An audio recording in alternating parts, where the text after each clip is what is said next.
Plano West Wolves football is on KEXB AM 620 and SportsSoundsRadio.com. This broadcast of Plano ISD football featuring the Plano West Wolves is sponsored by Mighty Fine Car Wash, serving fans of Plano ISD athletics for 34 years with 2 locations in Plano, Custer Road at 15th Street and Preston Road just north of Spring Creek Parkway. Buford Roofing and Construction.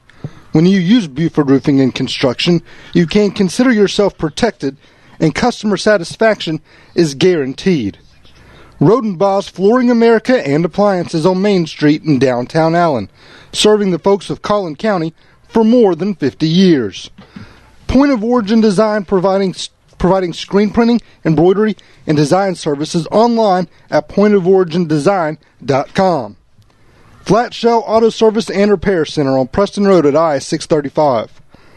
Plano ISD football featuring the Plano West Wolves is a presentation of KEXB AM 620 and SportsSoundsRadio.com.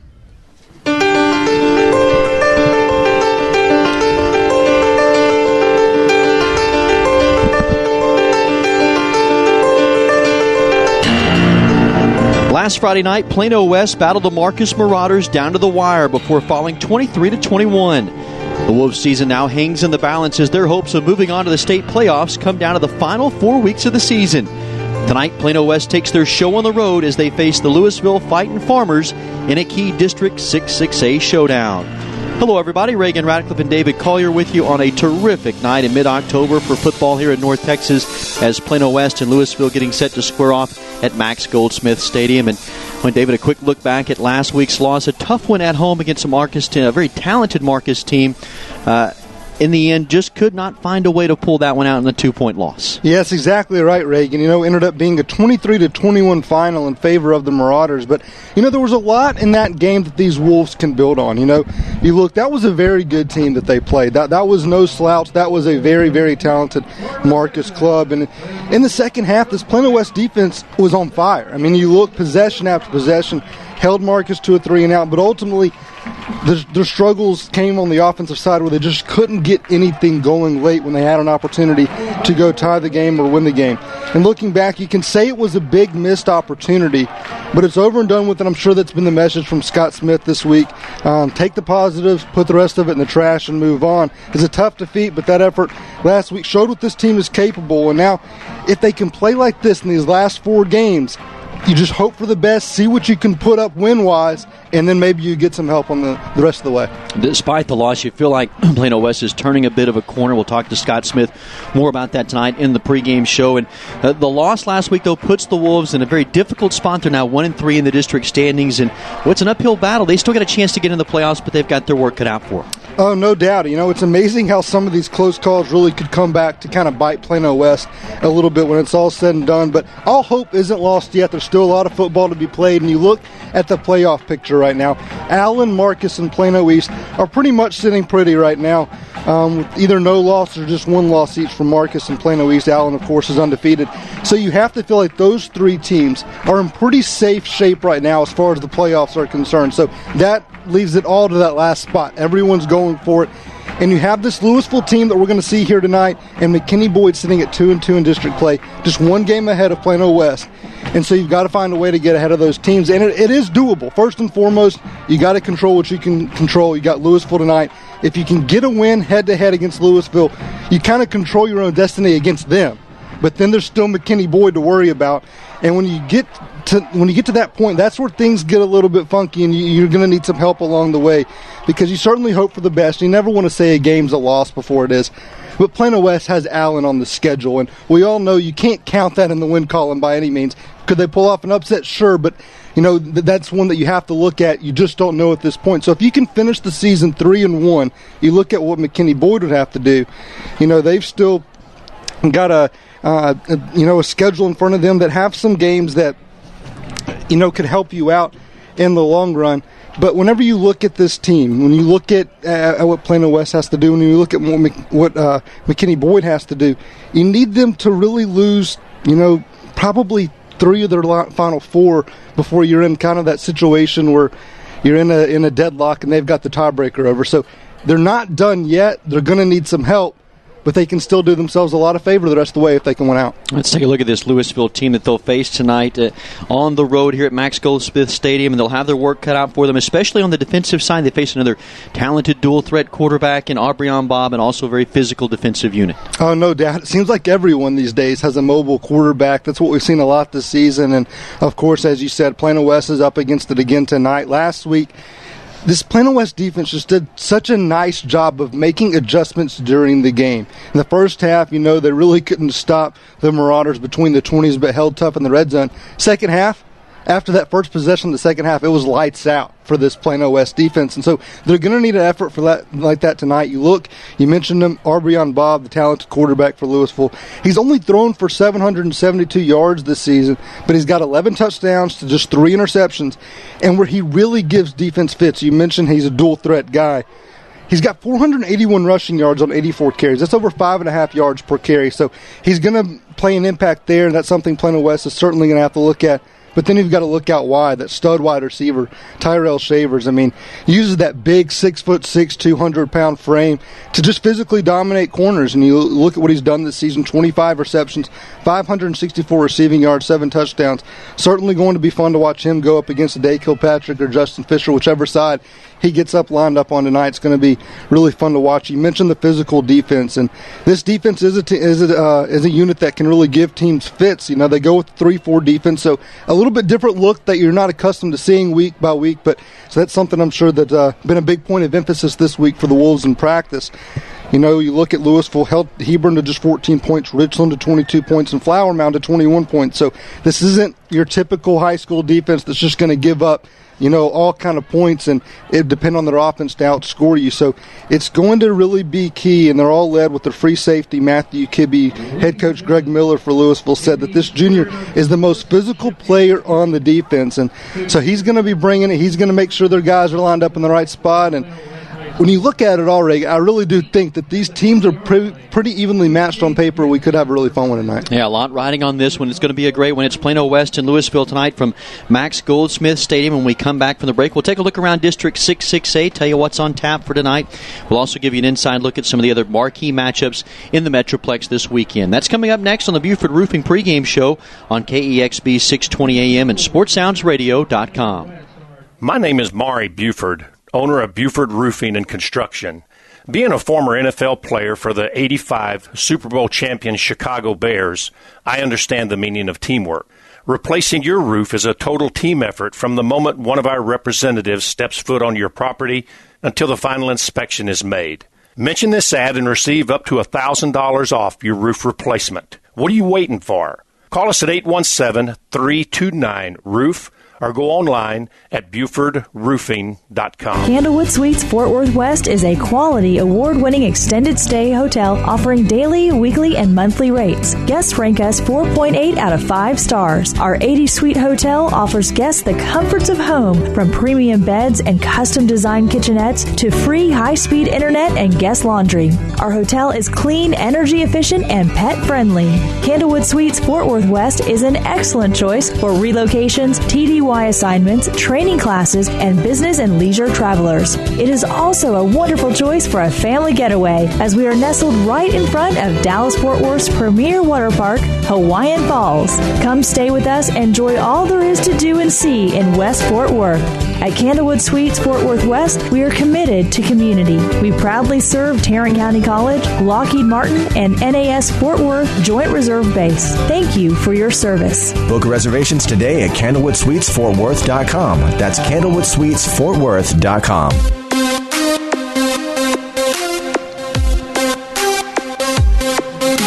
Welcome you back into the Buford Roofing pregame show. Reagan Ratcliffe along with David Collier in the Mighty Fine Car Wash broadcast booth as we get you ready for Plano West and Lewisville. And let's take you up to date on the goings-on in District 668 tonight. A lot of key matchups, starting with a big one tonight over at Marcus, Plano East at Flower Mound Marcus. Both teams coming in with only one loss in district. Both teams feature high-powered offenses. Of course, East led by dual-threat quarterback Miklos Smalls, while Marcus features the nation's top tight end in Caden Smith, a guy that really Plano West was able to limit in the second half last week. Both teams also played great defense, very physical. This one tonight really could kind of help determine who finishes second in the district behind Allen if they continue with their winning ways. As for Allen, they do have this week off. They ride that 51-game winning streak. They are off this Friday night. Other game, big one tonight to keep an eye on for Plano West fans. McKinney Boyd is at Plano. Plano West needs some help from the Wildcats tonight. Broncos from McKinney Boyd have bounced back from an upset loss to Flower Mound 3 weeks ago. They've won their last two. They now stand at 2-2 in district. They have that key victory over Plano West. As for Plano, they are reeling right now. The Wildcats are 1-4 in district, and a loss tonight you would think would dash really any hopes for them in the playoffs. One other game in District 6-6A, Flower Mound at Hebron. Both teams have won only one district game this year. Flower Mound, a much improved team from where they were last year. Hebron still a bit reeling. The winner of this one keeps their outside chances of making the playoffs alive, while the loser more than likely falls out of the playoff race. Let's look around District 6-6A tonight. As for some of the top matchups outside the district, boy, another great weekend. How about this one? Let's start with South Lake Carroll at Euless Trinity over at Pennington Field tonight. Carroll is at 5-1 overall, 2-0 in the district, while Trinity is a perfect 7-0. You go back, they knocked off the number one team in the nation earlier this year in De La Salle. This one tonight, you would think is going to decide the district title outright. Oh, yeah, this is a really good one, and last season they had a pretty good one as well last year when Carroll beat Trinity 10-6 thanks to a touchdown with just over 5 minutes to go by Lil Jordan Humphrey. Still think that's one of the best names in the Metro. Oh, absolutely. And so you look this year, and it should be just as good of a game. You look, Carroll, they're going to lead on the chemistry between junior quarterback Mason Holmes and their senior wideout Zake Farrar. They've connected 27 times, 11 touchdowns. That's pretty good chemistry between a quarterback and a wide receiver. You look over on the other side, Trinity, they'll look to do nothing more than just pound the ball on the ground. It's been working for them all season long. They've rushed for an area high, 412.9 yards per game. So they don't really have to do much in the air when you can run the ball like that. And they've done it behind their quarterback, Taylor Natty, and running backs, Jerron Wilson and DeJuan Garrett. So that's going to be a fun one to watch. Probably another low-scoring, probably real physical game that's won in the trenches, but it should be fun one to keep an eye on. That has become a great rivalry. You go back to about 8 years ago, the two teams met at Texas Stadium in the playoffs, and we nearly filled up old Texas Stadium, and now getting together in that district. And a great matchup tonight between Carroll and Trinity. Elsewhere, staying in Class 6A, DeSoto at South Grand Prairie. Boy, it's hard to believe the DeSoto team that many thought was maybe the top team in the state of Texas. Ton of talent coming back from last year. They're 2-4. South Grand Prairie, they're really the opposite spectrum of that. They've been the surprise team in that district. Oh, yeah, you're right. It has been a bit of a shock. And you have to think about every coaching staff that plays the DeSoto team. They're looking at the record, and then they're looking at the guys that they're scouting, and they're like, how is this possible? And a lot of it's been a really tough schedule for DeSoto. They've played some really good teams. They had a team that may be one of the most talented in the country, IMG Academy, come in earlier this year. That's just a feeder of big-time recruits. So, that's one thing you have to look at, and you just never know when the light bulb's going to come on. Everything's going to suddenly click, and they're going to look like the best team in the state. So that's something South Grand Prairie is going to look for. But they're looking to have a special season. You talked about how surprising it is. They are certainly on a roll right now, and they're trying to earn the top spot in the district. And a win tonight would more than likely get the job done. Still a little bit of work to be done, but certainly it'll be a big hurdle in that process. And if not, it's going to be interesting to follow the rest of the way, because they do have Mansfield and Cedar Hill still on the schedule. So it's not a cakewalk by any means, but certainly a very fun ball game that, if you look at the records, you probably think it might be one-sided, but if anybody knows that DeSoto team, it's going to go down to the very end. From Class 6A to 5A, one of the key matchups tonight in that Class 5A in the area, Lovejoy at Wiley East. Well, a lot of people may out there not know about Lovejoy necessarily. Well, Wiley's always been a powerhouse of a program, and now that school district has split. You have Wiley East now. Wiley East is on the rise. Both teams tonight 3-0, fighting for a district title. Oh, yeah, no doubt. And Lovejoy, it's all about the play of quarterback Bowman Sells. He's been a guy that since his freshman season had a really coming out party then, has been known all around the area as one of the best quarterbacks for the past 4 years now. Now that he's into his senior season, he wants to go out with a bang, and he's done it this season. 16 touchdowns on the year. He's thrown it 188 times without an interception. So he takes care of the football.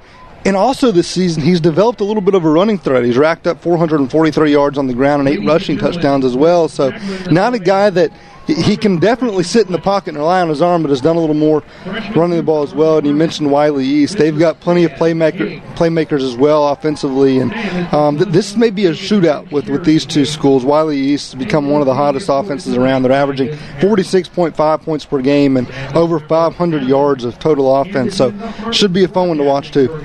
Here in Lewisville tonight, it is homecoming at Max Goldsmith Stadium. Festivities going on down at the field right now with the Lewisville High School Band on the field here between Plano West and Lewisville. When we come back, we'll take you inside the keys to tonight's game for Plano West as they get ready to take on the Fighting Farmers tonight. That's coming up next on the Buford Roofing pregame show on KEXB 620 AM and SportsSoundsRadio.com. Shell experts here with a pitching machine and a shield to demonstrate the importance of protecting your engine. Think of me as an engine. The Shield is new Shell gasoline with 20% more nitrogen and rich cleaning agents than before. And the baseballs are gunk that attack intake valves and fuel injectors. Come on, gunk, is that all you got? Gunk is out of here. New Shell nitrogen-enriched gasolines. No other gasoline protects your engine better. For quality auto service and repair, see the folks at Flat Shell on Preston Road at I-635. Hey, Plano ISD football fans, Maury Buford with Buford Roofing and Construction. Living in Texas, you are no stranger to the Texas heat. Would you like to cut your AC heating bill up to 50%? Would you like your home more comfortable?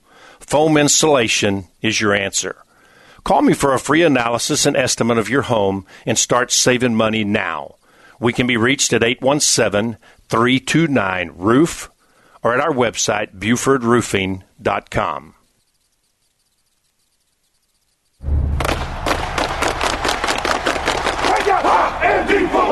Saturday means Irish football. You got to respect each other. Running hard. He's going in. What blocking? Long ball downfield. It is you got to compete as hard as you can. Notre Dame fighting down the sideline. Still working. Touchdown Notre Dame. Listen all season long on your home for Notre Dame football. Tune in Saturday night as Notre Dame battles USC. Pre-games at 5:30 and kickoffs at 6:30. Right here on 620 AM KEXB. Many heart conditions can be fixed, but many of us don't know we have a problem until it's too late. On April 2nd, 2009, Zachary Schraw, a 16-year-old sophomore offensive lineman, died of sudden cardiac arrest, the number one cause of death among student athletes. Like so many SCA victims, Zach had no heart issues, nor did anyone in his family. If Zach had an echocardiogram, he might have been able to avoid suffering a condition that takes 10,000 of our youth each year. In his memory, Living for Zachary was formed to try and prevent SCA from taking the lives of youth everywhere. Join in the fight today and stop the silent killer of SCA by scheduling your young athlete for an echocardiogram, a procedure that can detect any heart issue with 99% accuracy. For more information, visit www.livingforzachary.org. That's living4Zachary.org and let your heart be heard.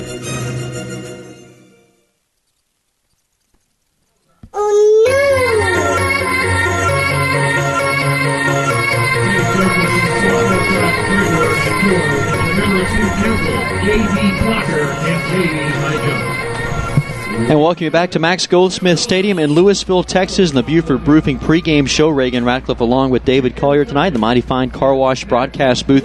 It is the Plano West Wolves and Lewisville Fighting Farmers. Key showdown tonight for both teams really to keep their playoff hopes alive. Plano West comes in at 1-3 in the district. Lewisville is at 2-2, and look towards now tonight's keys to the game. And David, let's start on the offensive side for Plano West. You talked to Coach Smith. He really feels like this offense is very close to turning a corner. Tonight they're going to need to find their stride tonight against a very physical 3-4 look that they'll see. They're strong up front, and the defensive line is well in the linebacking core. Oh, yeah, no doubt. Tyler Campbell is going to be key in this game. He seems the past couple of weeks he's felt a little more healthy. We know coming into the season he was a little banged up. He seemed to have a little more power to him, a little more pep in his step. and he's been running hard as of late. And also the Wolves are getting pretty nice play out of sophomore back. Devontae Carline's been getting more and more carries, getting more involved in the offense as every week goes by. But let's be real. I mean, this offense, we've seen it all year. It's going to go as far as Logan Williams, quarterback, takes them. And, we've seen the really good with Logan Williams. We've seen the not so good at times. And, but the key for Williams in this Plano West offense is the play up front. The offensive line's got to do a good job of protecting Williams, letting him have some time to survey the defense. If they do that, this could be a really big night for Plano West. We know what these wide receivers can do. That's going to be key. The play of the offensive line. If not, it's just going to be the same thing we've seen. Getting in some long yardage situations, needing some big plays to get you out of that. But if they can take care of it, just stay on schedule and avoid those really bad plays, those negative plays, this offense has got a shot to put up some points. This is an offense that comes in tonight averaging at 301 yards a game, 101 on the ground, and 200 through the air. And they'll look tonight to get that offense going against a Lewisville defense that is giving up at 393 yards a game and 31 points a game defensively. On the defensive side now, Plano West is going to see an offense that does a lot of shifting. They'll base primarily out of the pistol formation, a two-back look, but where the guy you got to look to is the dual-threat quarterback and Aubryon Bobb, his big wideout, and Tyrell Shavers. They got to find a way to contain that duo tonight. Yeah, anytime you talk about a lot of shifting in motion, along with the guy that is a big playmaker, both with his arm and his legs at quarterback, communication is absolutely key. Mohamed Sanogo right there in the middle, and then Amir Kilpatrick on the back end. They've got to do a good job of communicating, getting everyone lined up, getting all the checks at the line of scrimmage. The pre-play stuff is where a lot of this is going to be won. If they can do that, they should have some success. But also, you look to the mid-game adjustments that they did such a good job of a week ago. They're going to need more than that because, Lewisville, they've got some playmakers offensively. They're going to be able to do some things. So you got to figure out what is their game plan, how do we adjust to it, and then just execute, play assignment football. And when you look at this unit, it seems week by week the confidence is building. We saw very early on in the season, they were not the same unit they were a year ago. They were we saw flashes of it, but it just wasn't on a consistent basis. And I think really that second half that they had last week really showed this unit is here. They're here to lead this team into this last part of the schedule, this final stretch. They want to put the team on their back, say, hey, the offense, we know that you've had some struggles running the ball. We've had some struggles getting some consistent play, putting consistent points on the board. But we're not going to let teams just run away with it. We're going to keep you in it. And if this defense can continue to do that tonight, they're going to have a very good chance to walk out of here with a win. When you talk about that confidence that this defense has in the last 2 weeks, 13 turnovers that Plano West has forced, 5 interceptions in the last 2 weeks. That has been a defense that has made things happen. And the fact that a turnover margin of +4 coming in tonight, that will also prove to be hopefully a big key tonight for Plano West as they look to get the ball back into the hands of the offense. Well, with the homecoming festivities on the field tonight, a little bit of a delayed start. We'll be closer to 7:35 kickoff. We are right at 17 minutes away from kickoff between Plano West and Lewisville. And coming up next, we'll sit down and hear from Scott Smith about tonight's matchup and how his team looks to contain this high-powered Lewisville offense. That's coming up next on the Buford Roofing pregame show on KEXB 620 AM and SportsSoundsRadio.com. Alliance for the Brave, a program that advocates for veterans and first responders. Presented by Halo for Freedom Realty, Tarrant County College, Frank Kent Motor Company, Certified Senior Advisor Jim Blythe, and Universal Billiards. Alliance for the Brave works in support of those crossing the line of departure from service life to civilian life, bringing leadership values of honor, duty, and service to their communities. Let's take care of our brave. Tune in, join in, and get plugged in with us. Alliance for the Brave, weeknights at 6 on 620 AM. Let's say you want to repair your own credit. Maybe you think you can just cut out that charge-off. Pound that tax lien down so nobody will notice it. And slap up a new coat of paint and hang some new drapes and lenders won't notice those judgments, slow pays, and collection accounts. If your wife makes you watch DIY or HGTV, you might think repair work is something you can do yourself. But ever notice how those do-it-yourself shows always have pros come in and do the hard work? When it comes to your credit report, let the heavy hitters at RepairMyCreditNow.com go to work. They specialize in credit repair, restoration, and education. So if you're tired of living with bad credit, log on now to RepairMyCreditNow.com.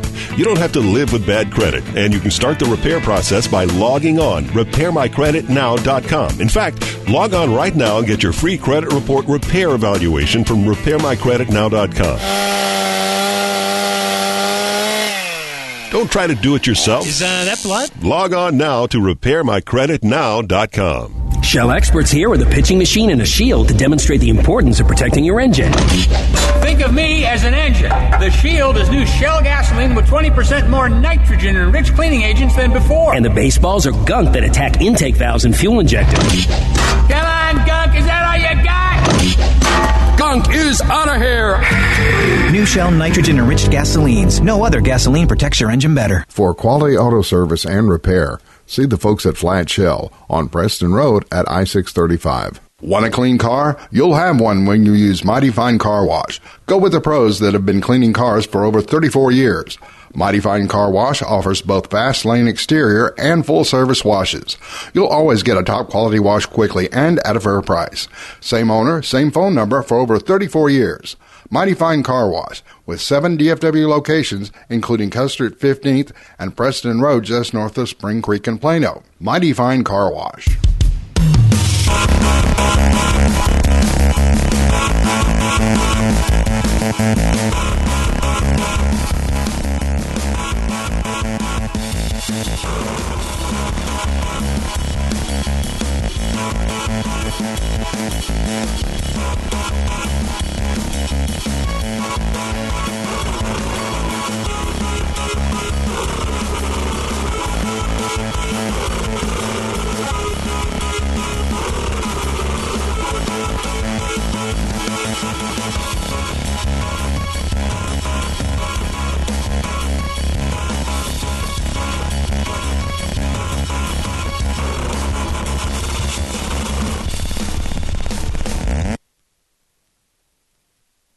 Want a clean car? You'll have one when you use Mighty Fine Car Wash. Go with the pros that have been cleaning cars for over 34 years.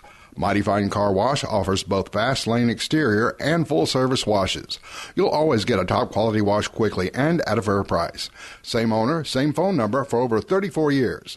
Mighty Fine Car Wash, with 7 DFW locations, including Custer at 15th and Preston Road just north of Spring Creek and Plano. Mighty Fine Car Wash.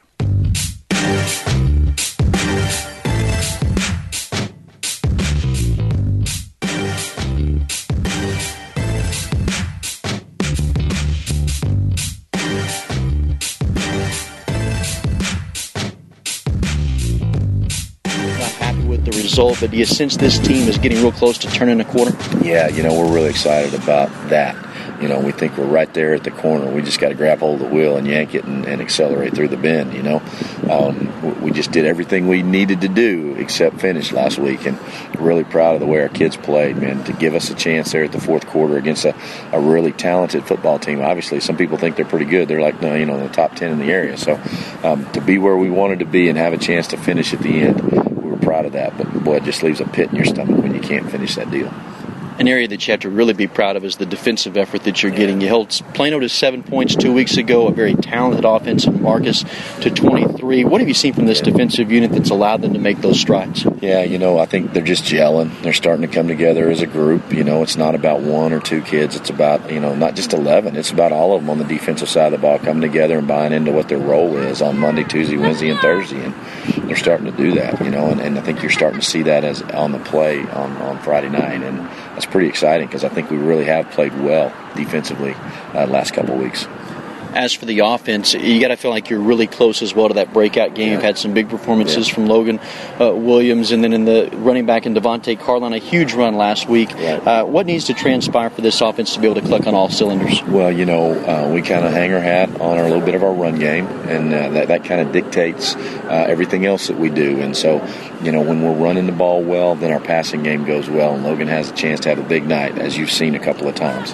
And so we really got to get our running game untracked, and there was some sparks of that last week. When we get that rolling, then we start slinging it around a little bit and things just start moving. consistency is probably right now the thing that we're just focusing on every day in practice, being consistent every play, doing your job, doing your assignment, doing it 100%, and executing. So see what we can do tonight, man. I'm excited about it. We got a chance. Devontae had a huge game last week. Tyler had us a big game, and so you put those two together in the backfield, which we've done a little bit the last couple of weeks, man. That's exciting. Talking with Scott Smith as we get you ready for Plano West and Lewisville. Let's shift the focus now to tonight's game. Lewisville is the opponent, and you kind of get the sense that for both of these teams tonight, kind of the playoff hopes riding on this one. Yeah. What becomes the message to the team tonight going into this one? Well, it really, honestly, it's no different than it's been the last, weeks that we've played. It's another game on the list, and we got to take it one game at a time. Are we getting closer to the end? Yes, we are. Has that focus starting to tighten up a little bit on our goals and our objectives that we started out with at the beginning of the year? Yeah. We're one step closer to having a chance of being in that playoff picture. We're not out of that picture. In fact, there is not a soul in our district that's actually out of the picture. And so we have to focus on what we do, and we got to be the best we can be tonight, and go do everything we can to win a game tonight. And then you know what we'll do next week? Come back and try to refigure out how we can focus in on winning the game next week, and just take one at a time and see what happens here in the next couple of weeks. For the defensive unit tonight, kind of the unique challenge that Lewisville seems to pose is some things that they do offensively, shifting in their formation-wise, and of course you got a dual-threat quarterback and Aubrey on Bob and big receiver out there. How do you try to keep this offense harnessed in tonight? That's a great question. I don't know. We've worked really hard at trying to just be thoughtful about what we do. I think the big thing for us is making sure all kids are on the same page. When we line up and the ball is snapped, whatever they've done pre-snap, whatever they're going to do post-snap, as long as all 11 of us are on the same page, we've got a chance to be successful. And so that's what we've kind of been focusing on. They do a great job offensively. They do some things that do mess with you defensively, the shifting and all the movement, motions and stuff, pre-snap. And then obviously you mentioned the quarterback, man, he's tremendous. He does a great job in their run game, and then to get the ball to the big talented receiver they have, he's done a great job with that, man. He throw that thing up, and if it's within 5 feet of that guy, he's catching. So those things that they do offensively, you just got to kind of keep them in front of you, make sure all 11 of us are on the same page. And the one thing I think that we've really done a great job each week getting better at, and I thought we were pretty good in that first week against Mesquite, and that's being tacklers, just being physical at the point of attack, and then getting a bunch of blue and black jerseys to the football. And so we got to continue doing that. Offensively for you tonight, you see a 3-4 look. You've seen that type of look several times this year. Physical line up front, talented linebacking core. Where are some areas you feel like you can attack them? That's a great question. They do a really good job in their 3-4 scheme. Their 2 inside backers are really good football players, and that helps because they got 3 really talented defensive linemen up front. And normally in that 3-4, what you try to get from a defensive side of the ball, you try to get those 3 down linemen to try to engage 2 blockers to free up those inside backers to run a little bit. They do a really good job of that. They got a nose guard that's physical, big, runs really well. Both their defensive ends are very active, very aggressive. And so at our point of attack, whether we're throwing the ball in our quick game or intermediate stuff, or whether we're running the ball, we got to get hands on, and we got to move our feet. We got to deliver blows at the point of attack. Hopefully we can get some double teams working and get a little movement going on, because I think the thing that we have shown offensively, when we get Tyler or Devontae or JD, when we hopefully get him back here in the next week or 2, get them going downhill, they got a chance to be successful. And so we get that going, and then we get Logan moving in our passing game, throwing the ball around a little bit to our receivers. We got a chance to be successful, and that's what we're going to do tonight, hopefully. We're looking forward to it tonight. Coach, always enjoy the visit. Best of luck to you tonight. Appreciate you. Thanks, man. It's our visit with Scott Smith. It's Plano West and Lewisville from Max Goldsmith Stadium tonight. The starting lineups are coming up next. This is the Buford Roofing pregame show on KEXB 620 AM and SportsSoundsRadio.com. Hey, Plano ISD football fans, Maury Buford with Buford Roofing and Construction. Living in Texas, you are no stranger to the Texas heat. Would you like to cut your AC heating bill up to 50%? Would you like your home more comfortable? Foam insulation is your answer. Call me for a free analysis and estimate of your home and start saving money now. We can be reached at 817-329-ROOF or at our website, BufordRoofing.com. Want to make your game room the envy of others? Then meet our friends at Universal Billiards, the experts in providing game room fun. Supplying the Dallas-Fort Worth Metroplex and beyond with the best in game room furnishings and services for over 20 years. Universal Billiards carries high-quality pool tables, shuffleboards, foosball tables, air hockey, ping pong tables, and more from brands you trust. Located in Farmers Branch and in Plano. Visit universalbilliards.com today. Get ready for Sports Roundup, Saturdays on KVCE, your home for Notre Dame football and Texas Ledges basketball. It all kicks off at 11 with Golf, Grape, and Grub, followed by Inside the Game with your DFW sports angel, Robin Valatudo. Then wrap it up with Texas Links on the Air, hosted by golf writer and author Pat Wheeler. Saturday, 11 to 2 on 620 AM KEXB and live online at kvcradio.com/sports. Brought to you in part by Texas Links Magazines, Universal Billiards, Notre Dame Club of Dallas, and Frank Kent Cadillac.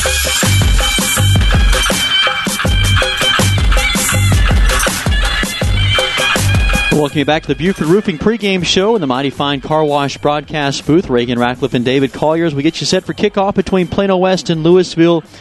Here are tonight's starting lineups. Let's take a look first of all at Lewisville offensively.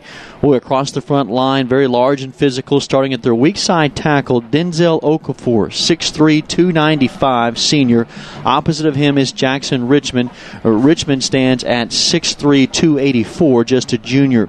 The guards are Brandon Salazar and Caleb DiCiaccio, and the center is Eric Jones. Tight end, you'll see Grant Hardison tonight. The quarterback, Adrian Bob, a junior who's completed 57% of his passes for 772 yards. He is a threat on the ground, 481 yards rushing to go along with a pair of touchdowns. In the backfield, you'll see two backs tonight. Dante McGee is the tailback, a 5'11", 220-pound senior. He's rushed for 292 yards and 4 touchdowns. The fullback, Josh Adebayo, who came in from Nigeria as a freshman. He is at 6'2", 235-pound senior. And then the wideouts are Tyrell Shravers, 564 yards and 7 touchdowns. Opposite of him is Robert Benson. For Plano West defensively, it's a 4-3 look. Caleb Abebefe and Marco Saraceni are the ends. Malik Monroe and Keith Ferran man the middle of the defensive tackle spots. Middle linebacker Wamed Sonogo, team leader in tackles. He has 80 tackles this year as the junior. Strong side linebacker is Jared Valisano, and Chris Ledesma is on the weak side. The corners, Ade Kilpatrick and Justin Fisher, and then you'll see DeMarcus Hall at the free safety. Amir Kilpatrick, the leading tackler in the secondary, is at the strong safety position. For Plano West offensively tonight, see Travis Hall and Anthony Cansabedians are the tackles. Bjorn Orsterman is at the left guard. The right guard tonight, a different look. Jack Small and Connor Sievert should split time there for the injured Ryan Krumholtz tonight. Callie Eric is the center. Quarterback Logan Williams, the trigger man's thrown for 1,090 yards, 11 touchdowns, 3 interceptions. His running back will be Tyler Campbell, who's rushed for nearly 400 yards. He's at 389 coming in tonight. And then 4 tremendous wideouts, Bennett DeBrow, Jackson Webb, Matthew Dean, and Tanner Harmon. For Lewisville defensively, it's a 3-4 look. DeKevion Brown and Kobe Neal are the ends. Christian Lee is the nose tackle who stands at 6'2", 250. He is a force in the middle. The linebackers on the outside at Shaq Miller, and then DeLeon Voss, who's the team leader in sacks with 8.5. And the inside linebackers are Modric Pelican and Kalen Fazer. The corners are Kyle Smith and Cortez Thomas. And on the back end of the secondary, DeMondrick Hunter's at the strong safety. Matthew Kibbe is the free safety, who's the team leader, or the leader in the secondary in tackles on the season. Well, the Lewisville Farmers have made their way through the tunnel. Plano West waiting to come out of the north end zone. The team captains getting set to meet at midfield for the coin toss, and we're about 2 minutes away from kickoff. You are all set for Plano West in Lewisville, and the kickoff is coming up next. You've been listening to the Buford Roofing pregame show on KEXB 620 AM and SportsSoundsRadio.com. Hi, this is Jim Blythe, award-winning certified senior advisor, and I've been asked to be the spokesperson for really great medical service. VeteransTelemed.com. You need a doctor 24/7. You need prescriptions. This is not insurance. This is a great service, and I'm signed up for it. So go to my website, jimblythe.net, and look up VeteransTelemed.com. That's VeteransTelemed.com for medical service to help you anytime. Have you considered a career in firefighting or law enforcement? If so, Tarrant County College has a state-of-the-art fire service training center and law enforcement training center complete with indoor firing range located at TCCD's Northwest Campus. Tarrant County College is a veteran-centered college community and offers accelerated degrees and certificates for veterans in criminal justice and fire technology. If you are interested in completing a degree or certification in firefighting or law enforcement, please visit tccd.edu. Tarrant County College, success within reach.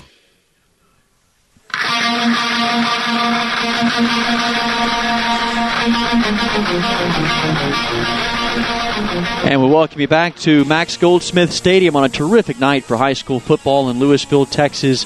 Team captains meeting at midfield right now for Lewisville.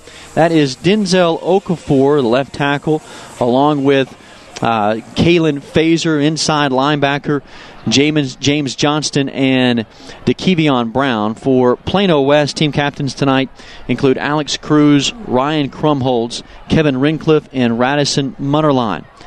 It is Lewisville, as they do meet right now with the officiating crew at midfield. Homecoming festivities here tonight at Max Goldsmith Stadium. They have tossed the coin, and it does appear that Lewisville has won the toss tonight.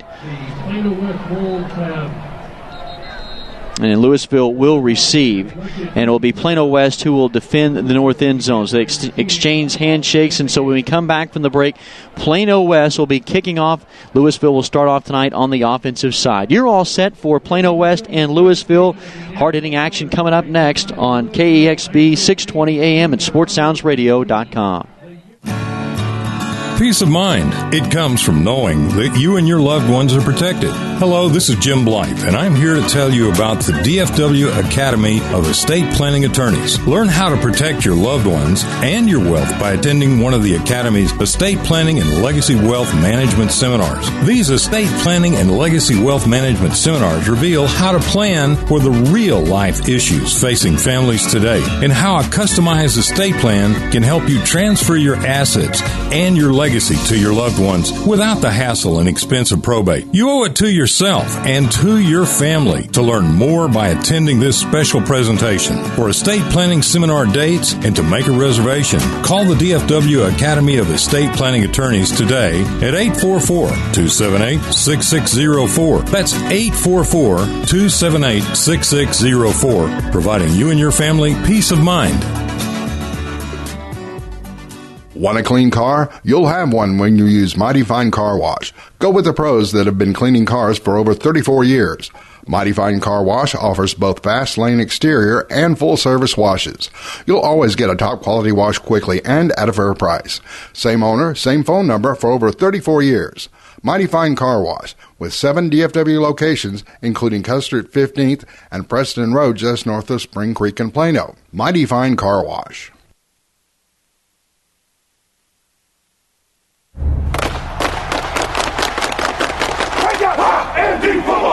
Saturday means Irish football. You got to respect each other. Running hard. He's going in. What blocking? Long ball downfield. It is You got to compete as hard as you can. Notre Dame fighting down the sideline. Still working. Touchdown Notre Dame. Listen all season long on your home for Notre Dame football. Tune in Saturday night as Notre Dame battles USC. Pre-games at 5:30 and kickoffs at 6:30. Right here on 620 AM KEXB.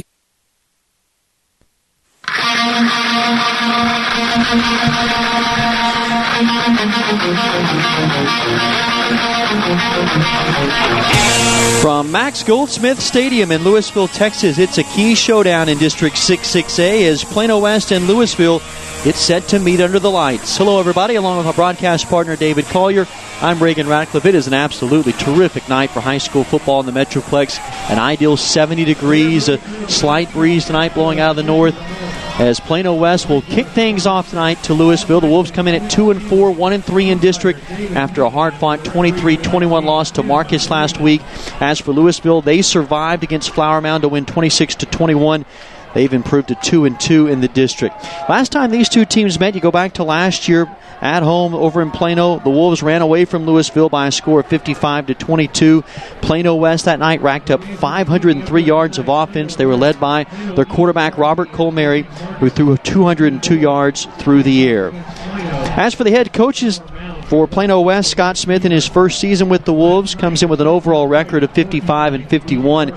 He's in his 10th year as a head coach, spent the last 9 years at Lake Highlands. For Lewisville, they're led by Greg Miller, who's in his 4th season with the Fighting Farmers, owns a record of 11-25, and Miller had spent 12 years at Katy High School down in the Houston area, 9 years as the defensive coordinator, part of 5 state championships, coached under the legendary Mike Johnston and Gary Joseph. We're ready to tee things up here for Max Goldsmith Stadium. Alistair Stark has broken the huddle. The Wolves will kick it off from the 40-yard line. Plano West tonight in the white jerseys, blue numerals and letters, black pants, and the black helmets with the white Wolves logo on each side. Lewisville decked out in maroon from top to bottom. Stark puts total leather and drives this one back to Tyrell Shavers about 8 yards deep. He'll take a knee. And Lewisville will bring their offense out, led by Aubryon Bobb, the junior signal caller, who's thrown for 772 yards, and he's rushed for 481. Big offensive line across the front, led by Denzel Okafor, 6'4", 295-pound senior. He has offers from all over, the likes of TCU, Texas, and A&M, a 3-year letterman. He mans that offensive line. You'll see Dante McGee and Josh Adebayo in the backfield. They start out an I formation with a tight end to the left, and now they shift Okafor over to the right side of the formation. A 5-man defensive front for the Wolves. 1st and 10 from their own 25, moving right to left. Here's a toss to Tavion Harlan. He's got a crease across the 30, 35-40. Far sideline, might be a foot race to the goal line. Amir Kilpatrick's down there around the 30-yard line before they finally get down Harlan. There's no flags, and a huge start right there for Lewisville, now deep in Plano West territory to the 30. You mentioned it moved Denzel Okafor, the left tackle, shifted him over to the right side. Pretty good indication of what they're going to do, but it didn't matter right there. Just a well-executed play. No penalties, as you said, and a big gain on first down. First play of the game for Lewisville. Out of an I formation again, tight end left and a slot right. They shift Okafor again from the left side to the right. 5-man front defensively for the Wolves. Again, toss to Harlan. Tries to find room inside. He is banged down at the 26. A hard stop right there. Brought down by Amir Kilpatrick from his strong safety position, but it is a solid gain of about 5 yards again for the Farmers. Yeah, you're going to see Kilpatrick come up a lot from the safety spot here tonight to stop this run. He's going to be key, not only with the run, the traditional run with a running back, but also when Bob maybe gets outside the pocket. Those defensive backs are going to have to do a good job of keeping their eyes in the backfield. 2 receivers go to the left out of an I set. It's Bob now from the gun. They work out of a pistol. Harlan on his zone read. It's now Bob who will keep it, and he is met hard. Stacked up at the 22. He's short of a first down. He's got a couple of yards there. It will leave a 3rd down and 3 from the Wolves' 22-yard line here on the opening drive. Yeah, big 3rd down. That's really been a struggle the past, before last week. That had been something we had talked about a lot on 3rd downs last week. Plano West really corrected that. Their first big opportunity here tonight with that first big play, putting them kind of their backs against the wall here early. On a 3rd down and 3, Bob will operate from the gun. Harlan's in the pistol. Adebayo, the fullback, set to the left of Bob. Now they motion Harlan, stacked in right behind the big fullback, and it's a lead play into Harlan, gets in behind Adebayo, muscles his way past the 20. He is stood up at the 19. He's close to a first down.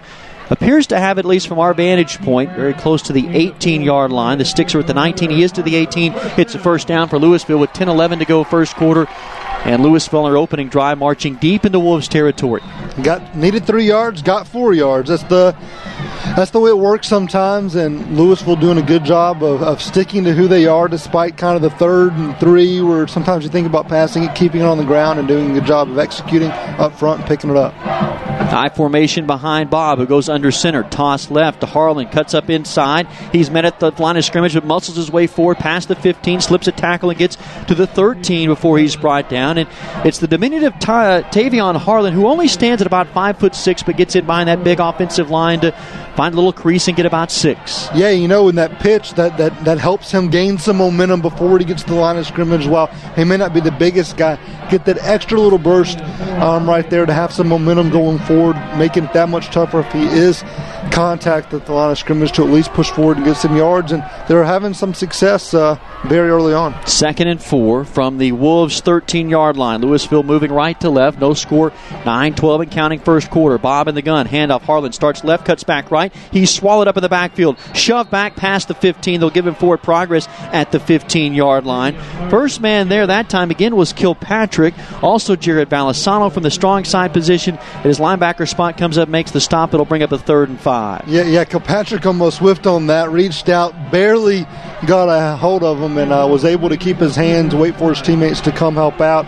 Good job of team pursuit defense right there. You don't have to make the big hit. You don't have to do it all yourselves. Slow them down. Let your teammates come over and make a play. 3rd and 5 from the Wolves' 14. 2 receivers go left. Bob stands in the gun. Harlan's in the pistol. Adebayo to the left of Bob. A long look over to the sidelines. The play clock was down to 2, and now Greg Miller comes out and asks for a timeout. We'll give Lewisville a chance to talk it over. They were running out of time with just 2 seconds on the play clock. Greg Miller wants to kind of talk this over and get on the same page. A big 3rd down and 5 coming up right here. And Wolves, after giving up that big run to Tavion Harlan, now to Harlan making a bit of a stand down here deep in their own territory.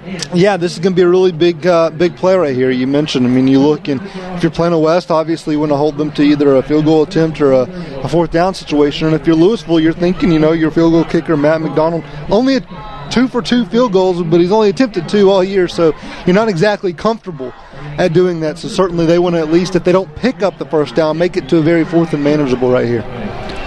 Out of the timeout, 3rd down and 5 from just inside the 15-yard line. Lewisville moving right to left. Bob will work from the shotgun. Harlan, the tailback, is in the pistol. Receivers to either side. Always got to keep an eye on Tyrell Shavers, 6'6", 200-pound target, goes to the left. He's matched up with Ade Kilpatrick. Bob's going to throw, looking for Shavers. The pass is broken up, and there's flags. Right around the goal line, Ade Kilpatrick got his hand in on it and came over the back of Shavers. It appears as though he'll be called for pass interference, and this would move the sticks. Yeah, and that it's really a shame. I don't think he had to. I think that ball is going to be behind him anyway. I don't think there's any way Shavers makes that catch unless he makes a spectacular one, which we all know he's very capable of. He's a very talented wideout. But certainly, that's one of those where maybe you're hoping if you're Plano West you get an uncatchable call, but not going to be the case in a big penalty. It is a penalty. Pass interference moves it inside the 10 now to the 7. 1st and goal, 8:22. Opening drive for Lewisville, no score. Bob this time again goes under center. Adebayo and Harlan stacked in an eye. 5-man front defensively for the Wolves. Toss left to Harlan, looking for a seam, can't find it. Met in the backfield. Stood up at around the 8-yard line, and he's brought down, maybe a loss of 1 on the play. It was Wamed Sanogo from his middle linebacker spot who made the stop. Yeah, Wamed Sanogo last week had a terrific game, was absolutely everywhere. There was a couple of possessions in a row, I think, where he was in on 5 of the 6 plays that were run, and bringing it over here tonight. He just seems to, as the season's gone forward, become more and more of a factor like we saw him a year ago. 21 tackles last week versus Marcus. For Sanogo, last year's defensive newcomer of the year. Here's a 2nd down and goal from the 7 from the pistol. Aubryon tosses right to Harlan, trying to get outside. He cannot. He is spun down at the 11-yard line. Hello, it's again Mr. Sanogo in the backfield who brings down Harlan, just wrapped him up and rolled him over at the 11, and now it's a 3rd and goal from the 11. Wow, he's fun to watch. He is hard to block. He really can't get to that second level. If you don't get him immediately, you've got no chance against him. And he does such a good job when he gets in the backfield and not whiffing. He gets a hand on the guy. If he doesn't make the tackle, he at least slows him down. Does such a good job of that, and another big 3rd down. 3rd and goal from the 11. Bob in the gun. Tied into the left. Shavers to the left is the lone wideout. Bob looking to throw, trying to throw to fade. It's incomplete.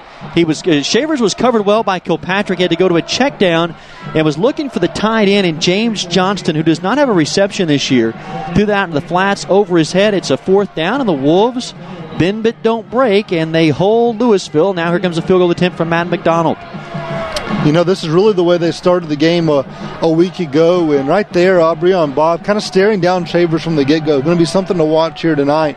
Eventually had to go to his check down, like you said, and not able to complete the pass, but a big hold and a big confidence booster early on for the Wolves. This will be from 28 yards from the right hash. Into a stiff breeze, McDonald's kick. Plenty of distance, and this one sails through the uprights and good. McDonald now 3 for 3 on the 2015 season. Gives Lewisville an early 3-0 lead. A drive that took nearly 5 minutes. 7:01 to go in the first quarter. Lewisville leads at 3-0. You're listening to Plano West Wolves football on KEXB 620 AM and SportsSoundsRadio.com. Shell experts here with a pitching machine and a shield to demonstrate the importance of protecting your engine. Think of me as an engine. The Shield is new Shell gasoline with 20% more nitrogen and rich cleaning agents than before. And the baseballs are gunk that attack intake valves and fuel injectors. Come on, gunk, is that all you got? Gunk is out of here. New Shell nitrogen-enriched gasolines. No other gasoline protects your engine better. For quality auto service and repair, see the folks at Flat Shell on Preston Road at I-635.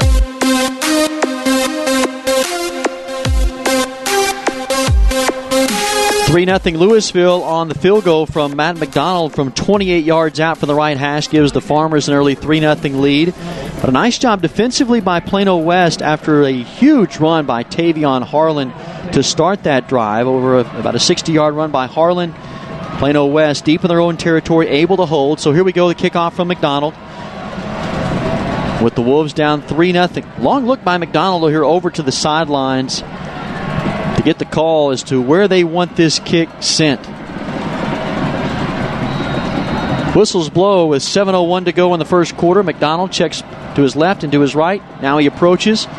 Kicks this one, a little pooch kick that comes down near side at the 30-yard line, bobbled and picked up at the 35. Plano West does hold on to it. What met hard was Matthew Dean, a wideout who is on that second line on the kickoff return team. He comes up, has trouble fielding it, but he does get back on it after a one-hopper.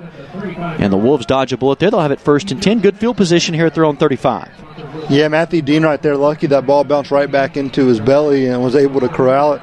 And probably with the stiff breeze, you're probably not going to get that good of a kick and don't want to give Plano West an opportunity to return. You figure they're going to start with pretty good field position anyway. Probably had a lot to do with that little pooch kick. Maybe you do get someone mishandling it and can get a big turnover early. A little change in the offensive lineup here. Evan Simmons starts at right tackle. They've slid Cansabedian from tackle to guard.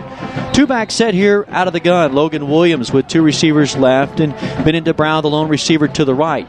Williams checking the play, looks over to the sidelines. He'll audible here. Play clock's at 15. 1st and 10 from the 35. A high snap. Here's a stretch play to Carline trying to get outside. He is run out of bounds at the line of scrimmage. Carline, who popped a big one last week in the early on against Marcus for 60 yards, could not get outside there. Now it's 2nd and 10. I think Lewisville may have gotten away with a bit of a late hit right there. Carline was 2 or 3 yards out of bounds before slung to the ground. Official right there, surprised he didn't get the call, but Carline is becoming more and more part of this offense. The only sophomore on the offense and going to be a big-time player to watch the next couple of years. 2nd and 10 for Logan Williams. Here they go to Carline straight ahead. And he is still on his feet at the 40. Finds a little bit of a seam, a little wiggle room right there for Carline. He gets to the 42. What looked like it was going to be a stop for nothing. He somehow finds a little crease and gets 7. It's 3rd and 3. Carline, a guy that we talked to Scott Smith, talks about Carline getting more and more of a grasp of the offense. The only sophomore on this offensive unit. And he is now to the sidelines. It's Campbell who is stacked in the pistol behind Williams on a 3rd and 3. Handoff straight ahead. Campbell's met in the backfield, but he somehow keeps his legs churning. He gets past the 45 to the 46. First down yardage, and Campbell got all of that on his own. It's a first down. That first down brought to you by Mighty Fine Car Wash. That will move the change 1st and 10 for the Wolves. Yeah, and I think the biggest positive of all that, it was runs up the middle on those last 2 carries. And that's been a big struggle for this offense. The ability for the back to just pound for those extra yards, keep those legs moving, and just see if you can pick up an extra yard or two. And right there, it made a difference. 3-0 Lewisville, 6:05 and counting first quarter. Wolves have it 1st and 10. Williams going to go to the air for the first time tonight. Finds Matthew Dean, far side at the 50. Spins ahead to the 45. He's close to a first down. He has to get to the 43. Looks like they may spot it right at the sticks. Be close, possibly for a measurement here. It's at the 43-yard line of Lewisville. Whistles do blow, and they may go ahead and signal them on that this might be a first down. It is right. The football is right on the 43. From our vantage point, he has it, and he does. They'll move the chains. That first down brought to you by Buford Roofing and Construction. The Wolves are on the move here. 1st and 10 at the Farmers' 43, down 3-0. 2 receivers right, 1 left, and a 2-back set. Williams fumbles the snap. Now he has to escape to his left. Gets to the 45, lowers his shoulder. Far sideline outside the numbers to the 41-yard line, maybe to the 40. In fact, where they're spotting on the near side says he's got to the 39. If that's the case, he picked up about 3 yards on the play. Yeah, big time making something out of nothing right there for Logan Williams. We talked about they've got to avoid the negative plays, and right there that could have very easily been one of those negative plays we were talking about, but he gets the ball back, gets whatever yards he can. 2nd and 7 from the 40 of Lewisville. Handoff Campbell. A little bit of a burst there, gets outside 45, fumbles the football. It's ahead to the 33-yard line. Did he fumble that ball, but they get back on it. Campbell coughed that one up. It is recovered by Jackson Webb, and they've dodged 2 bullets, and they get a first down out of it. It's a first down and 10 at the 33. Yeah, the ball early is bouncing Plano West's way. 5 minutes to go, first quarter. Again in the gun is Williams. Handoff Campbell. Starts straight ahead. Now finds a hole outside. He gets to the 25-20. Foot race to the goal line. 10-5. Campbell's in. No flags, and Campbell stayed in bounds on the far sideline. And the Wolves now lead it 6-3 with 4:50 to go in the first quarter. That was a very authoritative, physical drive for Plano West, taking it to this Lewisville defense. And that looked really good. I mean, everything from the Logan Williams, bad snap, and he picks it up. He lowers his shoulder to pick up a few yards. A very physical drive. Maybe the Wolves trying to make a little bit of a statement here early on. One of the most physical drives that we've seen from them, grounding out that running game, and it was Campbell there who scores from right at 30 yards out. Here's the extra point attempt by Stark, and he drives it through the uprights. Wolves take the lead. They answer Lewisville after they kicked a field goal on their opening drive. Lewisville led it 3-0. Now the Wolves come back, punch it in, and they lead it 7-3 over the Farmers with 4:50 to go in the first quarter. This is Plano West Wolves football on KEXB 620 AM and SportsSoundsRadio.com. Want to make your game room the envy of others? Then meet our friends at Universal Billiards, the experts in providing game room fun, supplying the Dallas-Fort Worth Metroplex and beyond with the best in game room furnishings and services for over 20 years. Universal Billiards carries high-quality pool tables, shuffleboards, foosball tables, air hockey, ping pong tables, and more from brands you trust. Located in Farmers Branch and in Plano, visit universalbilliards.com today.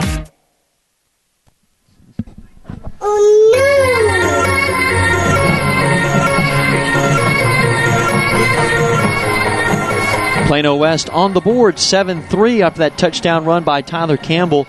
4:50 to go in the first quarter. Alistair Stark will tee things up from the 40-yard line. Lewisville on their opening drive tonight had a big play right off the bat. First play from scrimmage to Tavion Harlan on a run that went about 60 yards, but the Wolves bowed their neck and kept Lewisville to a field goal. They answer on their first possession. Touchdown scamper by Campbell. Now the football falls off of the tee as Stark tees it up at the 40-yard line. Wolves kicking off with the wind to their back. Fairly stiff breeze tonight here in Lewisville. Temperatures at 70 degrees. Ade Kilpatrick comes over and he will put a hand on the football and take a knee at the 40. Stark will kick it away.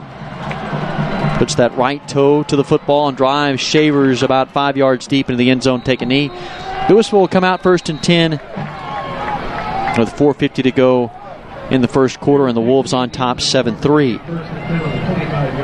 This is a Lewisville offense that comes in tonight averaging at 422 yards a game, 231 of those yards on the ground, and averaging at 28 points a game. And it's been under the direction of a new offensive coordinator this year, Brandon Franklin, a guy who had coached quarterbacks last year, took over the offensive coordinator position after Gerald Bixby went to Euless Trinity at the end of last season. Here's a 1st and 10 from their own 25. Some shifting across the line. They overload the right side with a wing to the right.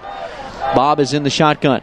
Bob pulls it on his own read, looking for room outside, spins past the 30, outside the hash, and dives forward to the 31 goes Bob. First time tonight that we've seen Aubryon Bob call his own number, and he gets a chunky yardage for a gain of about 7.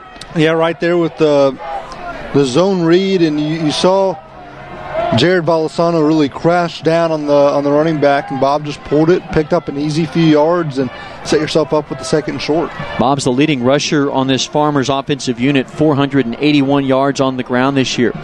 Here he operates with 2 receivers right. Shavers goes to the left. Bob in the gun looking for Shavers. Little hitch route at the 37. It's caught, and then he is hammered outside the numbers at the 42-yard line. First down yardage for Lewisville. And that first down brought to you by Rodenbaugh. Moves the chains. First time tonight that he's hooked up with Shavers. Yeah, Shavers a really talented kid. A guy you might be seeing on Saturdays here pretty soon. Got an SMU offer, looking to get some more action. Certainly the year he's putting together should be drawing some more attention his way. 6'6", 200 pounds. And Coach Miller also says he's standing out on the baseball field, a left-handed pitcher at that.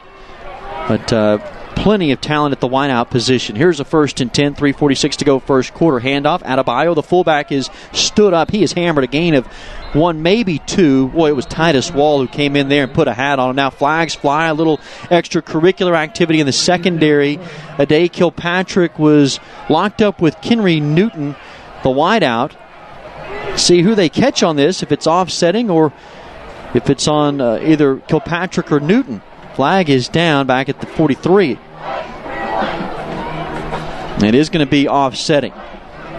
And so the clock stopped at 3:37 here. They'll replay it. It'll be 2nd down and 9 for Lewisville. Yeah, Kilpatrick, lucky there. A lot of times, like he was the second guy, but a lot of times it's that second guy that gets hit with the penalty. Good job by the officials to get all involved. 2 tight ends in the game now for Lewisville, and they stack them both to the right side. Now coming back in motion is James Hardison. Here's a handoff straight ahead to McGee, and a swarm of white jerseys stand him up at the line of scrimmage, led by Stephen Abebefe, who throws him back. They give him forward progress. Well, that's a generous spot. They mark him all the way to the 46, a gain of a couple for McGee, and it'll bring up a 3rd down along 7. Wolves on top, 7-3 with 3:05 to go in the first quarter. A lot of substitutions shifting in and out here for Lewisville. Break the huddle. Aubryon Bob will work from the shotgun. Grant Hardison, the tight end, goes to the right. Big left tackle in Okafor on the left side. They overload that left side. 2 receivers left and 1 right. Long count to Bob. Play clock at 2. Gets the snap off. Rolls to his left. Pressure coming. Escapes 1 man. Now going to tuck it and run past the 50. He may have had a chance to get first down yardage. He gets to the 48 of Plano West, but that will leave him about 1.5 yards shy of the first down. And Bob looked like he had a chance to get another yard. Just I think he lost maybe his whereabouts and where the chains were. Yeah, that's where you have to know where the sticks are. It's all about awareness, and very uncharacteristic of Aubryon Bob, a guy that is known as a real film guy. He's a very smart player out on the field, and just very uncharacteristic. But Plano West, another break goes their way early in this ball game. 4th down and 1 from the Plano West 48. They run Matt McDonald on the punting unit, and this snap goes over McDonald's head. Ball is loose around the 20, and now they were going to blow this dead. Whistles blow. Matt McDonald just got out of the way. It was Titus Wall who was there to recover that, but not before whistles blow and flags fly. Laundry is on the field back at around the 50-yard line. It is a false start on Lewisville, so they'll back this up. 5. It was a 4th and 1. It will now become a 4th and 6, and they'll move the football back into Lewisville's own territory. They'll have to try to kick it again. Yeah, I don't think Greg Miller ever wants a false start, but I think he'll certainly take it on that one. What a break for Lewisville. I mean, that ball was all the way back to, the 15, 10-yard line. That would have been a huge, huge loss. And a huge play for this Plano West defense, but instead get an opportunity to redo things 5 yards back. McDonald stands back at his own 32 to punt this one into the teeth of that wind. Gets away a good kick. It's a little bit of a wobbly kick that comes down at the 28, and it's fair caught by Justin Fisher. So the Wolves will take over 1st and 10 with 2:26 to go in the first quarter. Plano West with their 2nd possession of the night. Their first one, they were able to muscle in on a touchdown scamper by Tyler Campbell from 30 yards out. They lead at 7-3 right now, and I have to say the ground game here in the first quarter has been something that they've struggled to get going this year. In fact, Plano West averaged just 101 yards on the ground. Maybe the most impressive drive on the ground this year in that first drive. Oh, no doubt. They did it with multiple guys. I mean, you look, and Devontae Carline started the drive. They bring Tyler Campbell, who's been the starter all year, and he finishes the job. Here's Williams from the shotgun. 2-back set. They go to Campbell, looking for room off left tackle.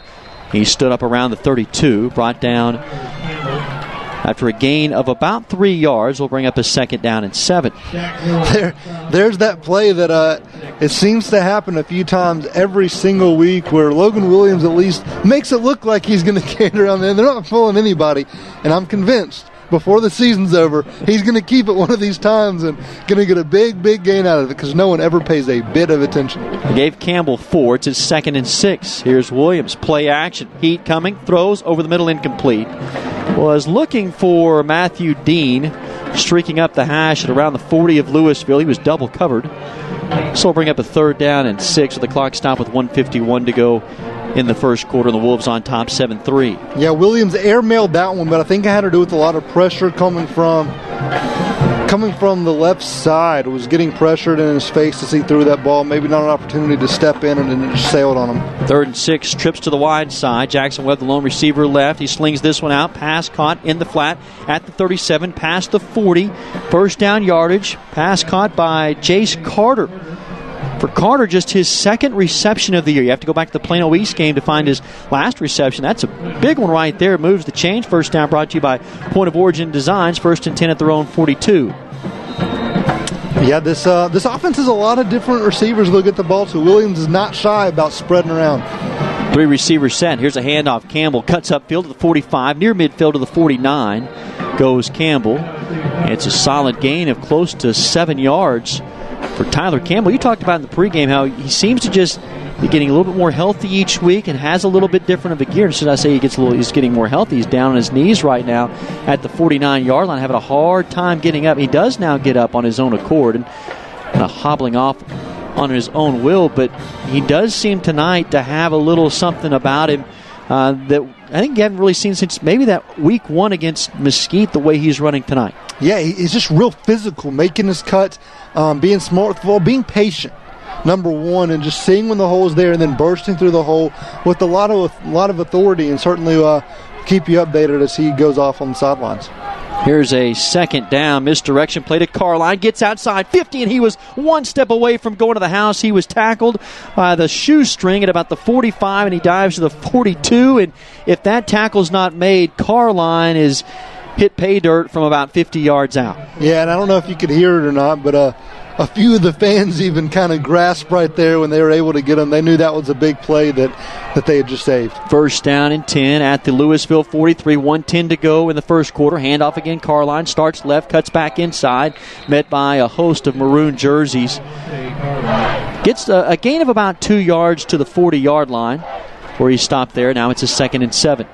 Yeah, and a nice job right there by Carline, just taking what's there. I mean, when the play first developed, looked like there was absolutely nothing to be gained, but ended up picking up 3 yards on that play just by, when he sees any kind of hole at all, hitting it very quickly and keeping those legs moving forward.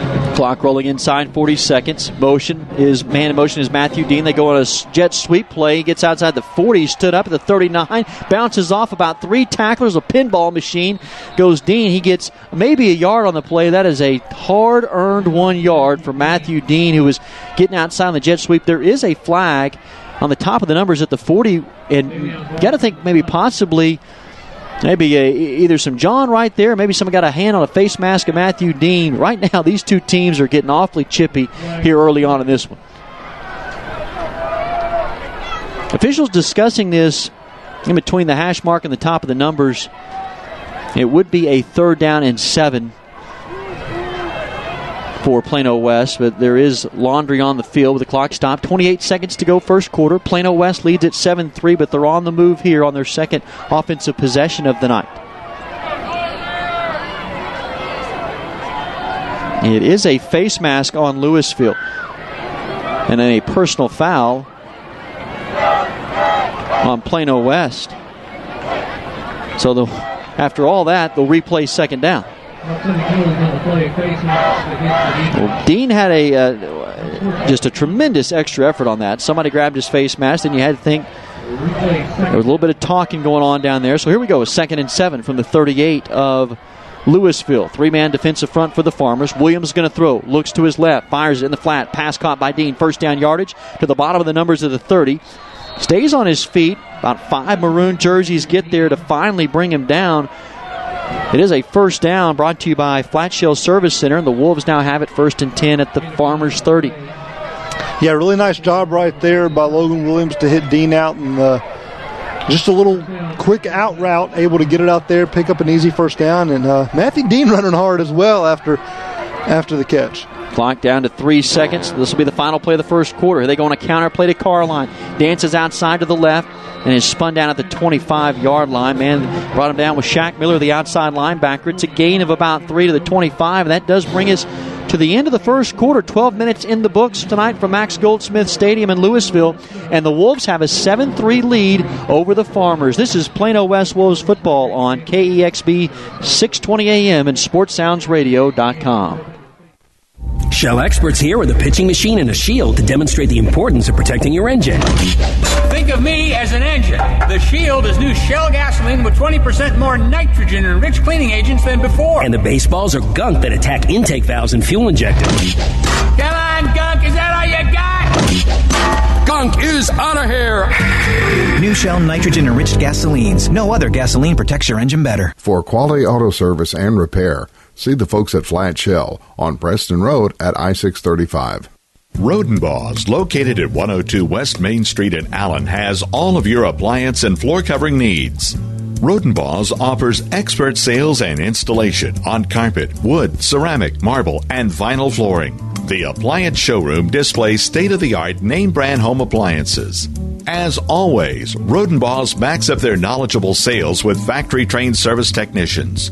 Rodenbaugh's, Allen's oldest business, family-owned and operated since 1962.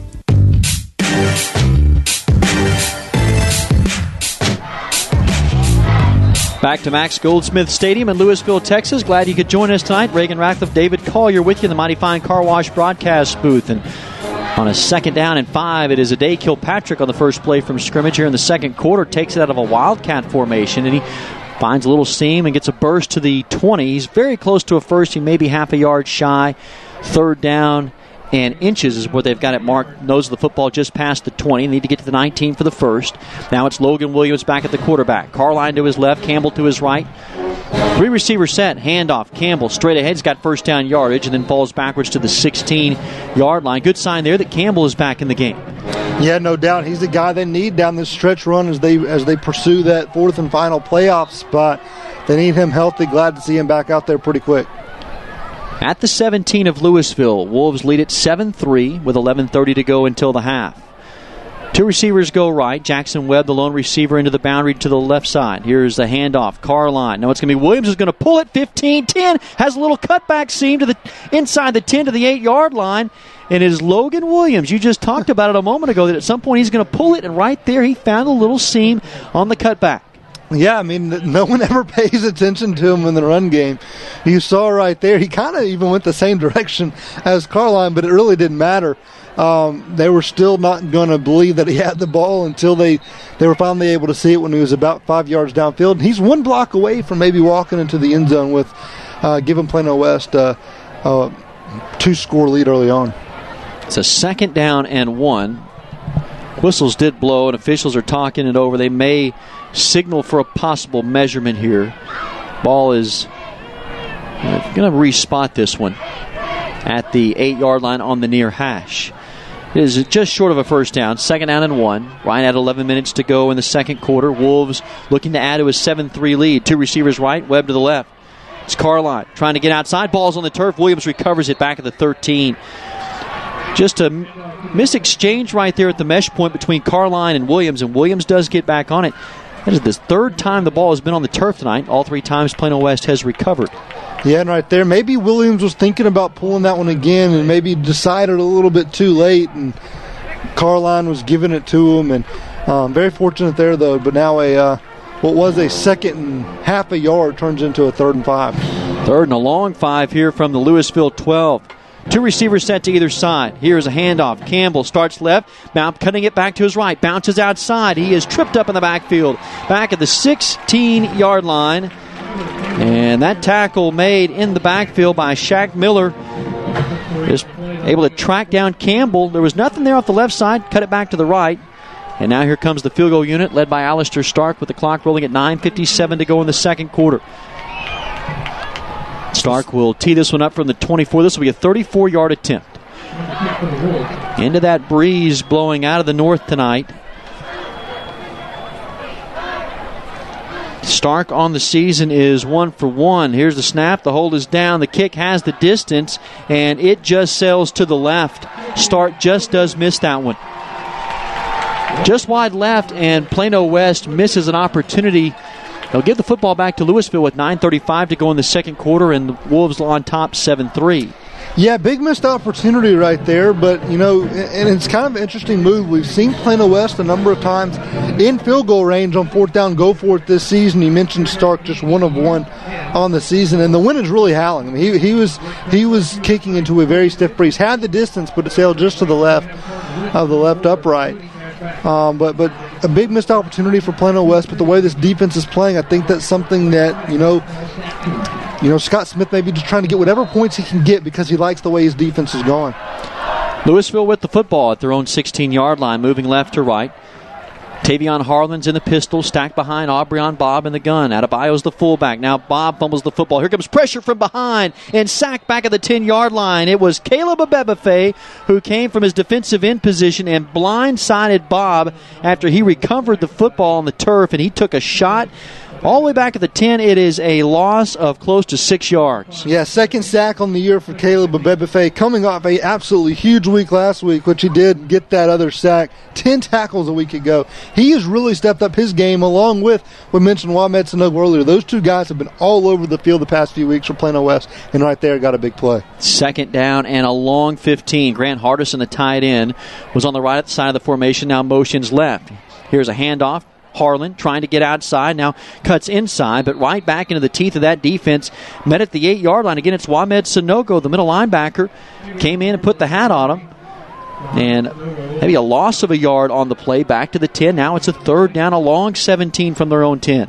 Yeah, and we've talked about how much more impressive this defense has looked as of late, and a lot of it's the play of that front seven. Just getting the front four is getting so much pressure, and then when you've got a guy like Wamed Sanogo, Jared Valasano, who's had a good year as well, an outside linebacker there to clean up. It's a pretty good combination. That's been a lot of the reason for the success for Plano West. Third down and 17 from their own 10. Bob's going to go to the air. Steps up. Now looking to run. Outside past the 15, 20. A burst past the 25-yard line, maybe to the 26, and he picked up the first down. And the first time tonight that Bob has hurt Plano West with his feet. And there he finds a little seam and gets the first down. First and 10, move the chains to the 27-yard line. Yeah, Bob is a big guy. Maybe not think he can turn on the jets like that, but he burst into a different level whenever he got in the open field right there. And Wamed Sanogo is probably kicking himself. Took kind of a poor angle on that one. Could have forced Bob into the sidelines, but he got just enough for the first down. Now Bob works under center. An I formation behind him. Adebayo and Harlan. Tosses to Harlan. Cuts inside to the 30. Drug down at the 31-yard line. Again, it is Sanogo on the stop. But Harlan picks up 4. Be a second down and 6 at their own 31.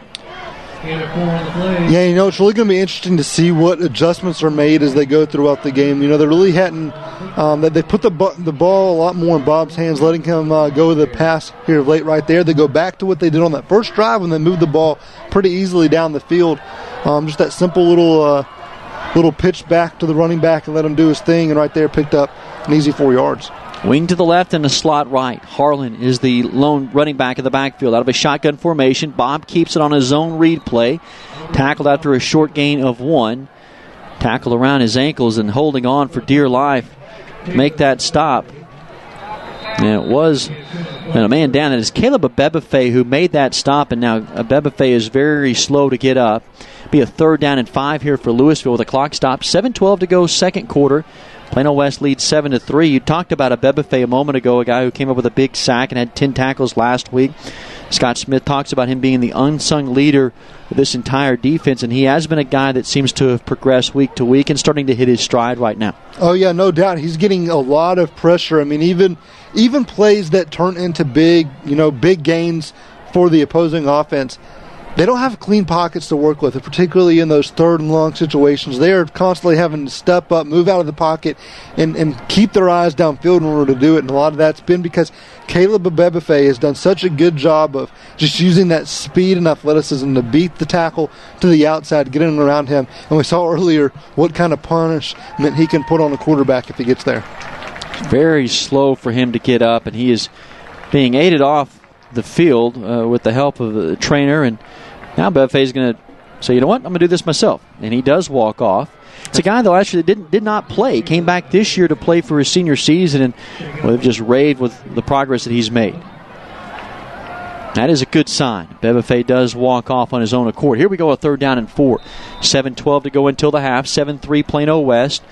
Lewisville in the gun is Bob. 2 back set, 3 receivers in the formation. Bob's going to go to the air, deep over the middle, looking for Shavers. One-on-one coverage, pass incomplete at around the 40. Shavers was looking for a penalty.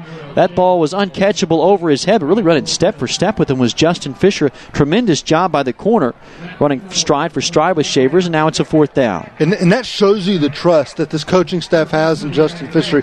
You're talking about a guy in Shavers that is one of the most talented you'll see all season long. They brought pressure, left Fisher on an island against Shavers, and like you said, running absolutely step for step with him. Outstanding coverage and a big stop on 3rd down for Plano West. Clock stops right at 7 minutes. Plano West leads at 7-3.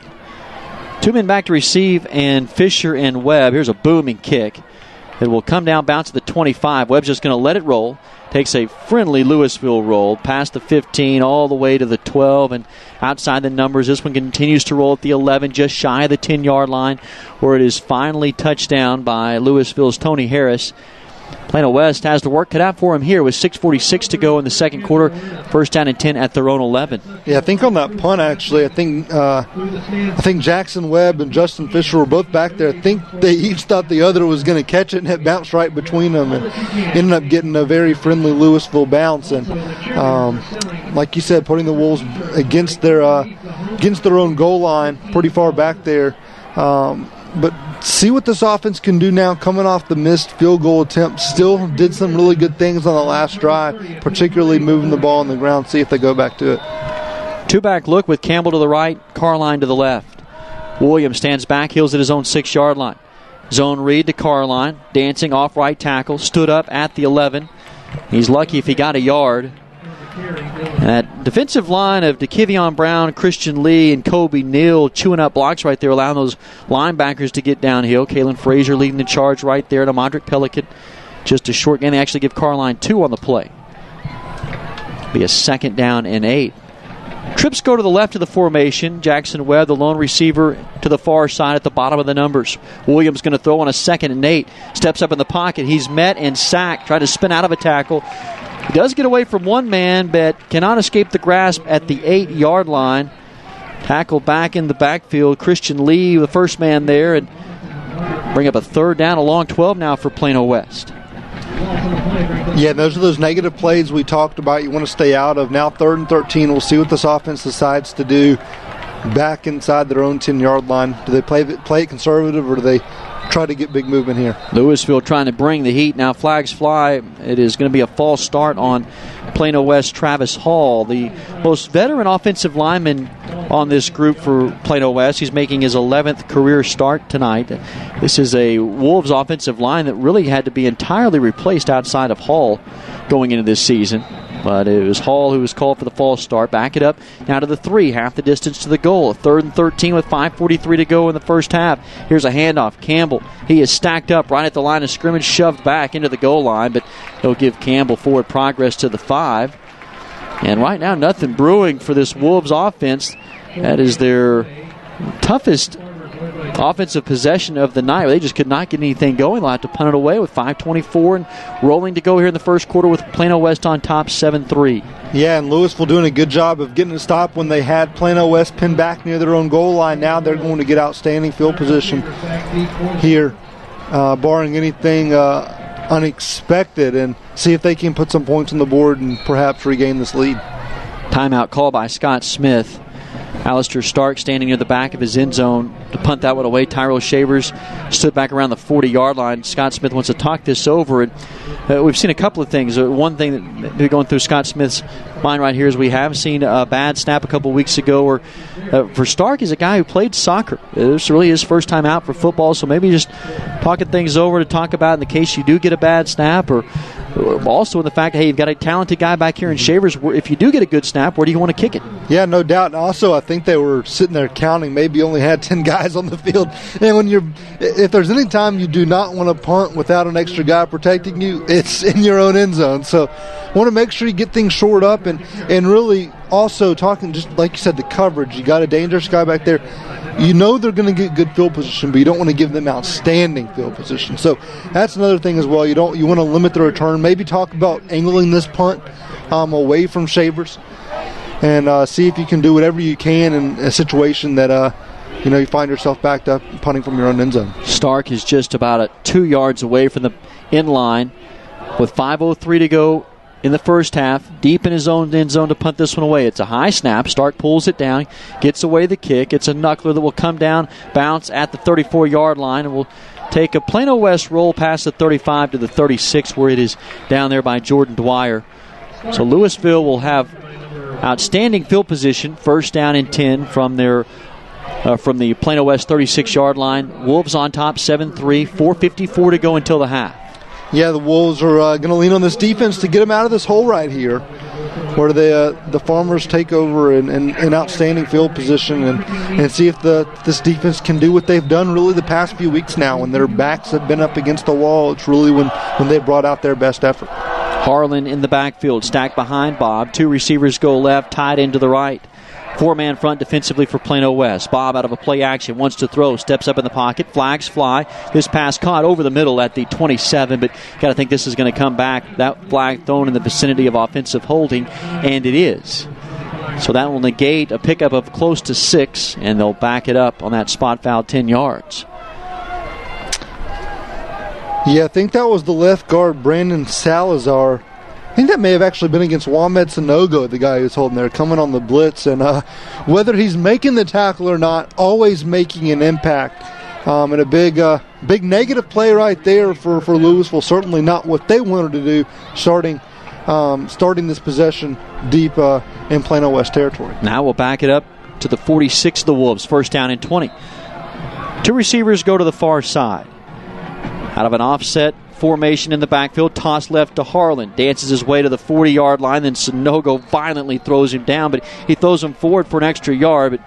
But Harlan, who only stands at about 5'6", and he may be 130 pounds soaking wet, and Sanogo, one of the most outstanding linebackers in the area, in fact, has an offer right now from Indiana right there with a vicious hit on Harlan. Yeah, Harlan runs tough for being a smaller guy. He is not afraid. He will lower his shoulders and just keep fighting for extra yards. And right there against Sanogo, a guy that normally get pushed back, falls forward. It's gain is 7. Here's a 2nd and 13. Tossed right to Harlan out of the pistol formation. He's tripped up. It stumbles forward past the 35 to the 34. Flags come flying in again, and that again is this is going to be an illegal block in the back. It looked like it was on Jared Valisano, the way Valisano was clapping and applauding the call, and it is going to be on Lewisville. They'll push this one back. What was going to be a third down and 13. They'll back this one up, replay the down. They're getting closer and closer to being back in their own territory here.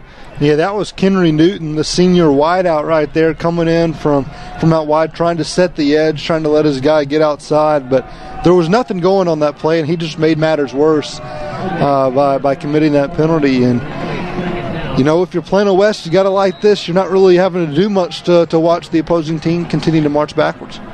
Now all the way back to the 49-yard line of Plano West. This drive started at the Wolves' 36. Aubryon Bob on a delayed draw to Harlan. They've got it sniffed out. He bounces it outside of the 50. Oh, he is punished at the 50-yard line. It is Sanogo who spun Harlan's hat. A vicious hit by Sanogo.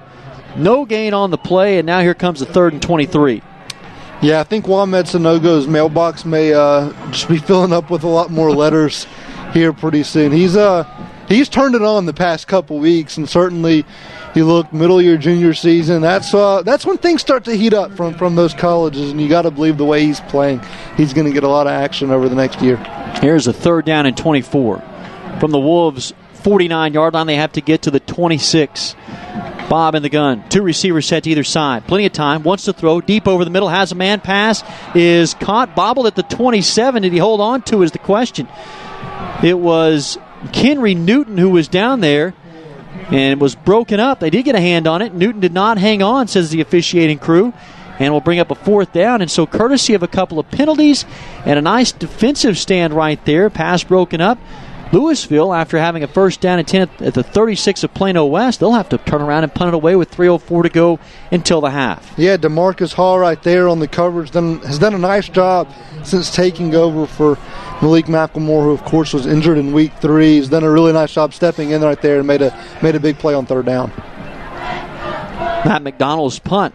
This is a wobbly one that will come down to Fisher. He called for a fair catch, now gets out of the way and lets this one bounce at the 5 and skips into the end zone. Wolves dodge a bullet there. They'll take it out at their own 20-yard line, where they'll have 2:56 to go in the first half. Both teams scored on their opening possessions tonight. Lewisville struck first for a field goal. Plano West answered with a touchdown. Since then, it's been all defense. Yeah, no doubt. And those are those in-game adjustments you're talking about. And also, you got to understand the first few plays of any offense is scripted plays. You practice them all week. You know exactly what you're going to do, what you're going to call in certain situations, and you've become very good at running those. I mean, you've got it down to a pretty good science. So, not a absolute shock that both teams were successful there on their first drive. The defense has done a nice job of stepping up here since then. 2 backs in the backfield. Now it's Tanner Gillian at the quarterback position. Handoff and stood up at the line of scrimmage. Maybe a loss of 1. It was Campbell. Shaq Miller was there to make that tackle from his outside linebacker spot. It is a loss of 1. 2nd and 11. We've seen Gillian at times this year come in and spell Logan Williams. Gillian is the junior who's completed 11 of 25 passes this year. Clock at 2:28 to go in the first half. Gillian in the gun. It's going to throw. Slings this one out. Pass incomplete. Into the flats. Looking for a little bubble screen at around the 18-yard line. Pass intended for Riley Castora. Falls incomplete. 3rd and 11 now. Yeah, and Gillian came in a week ago and really gave this team a bit of a boost. Got a 1st down.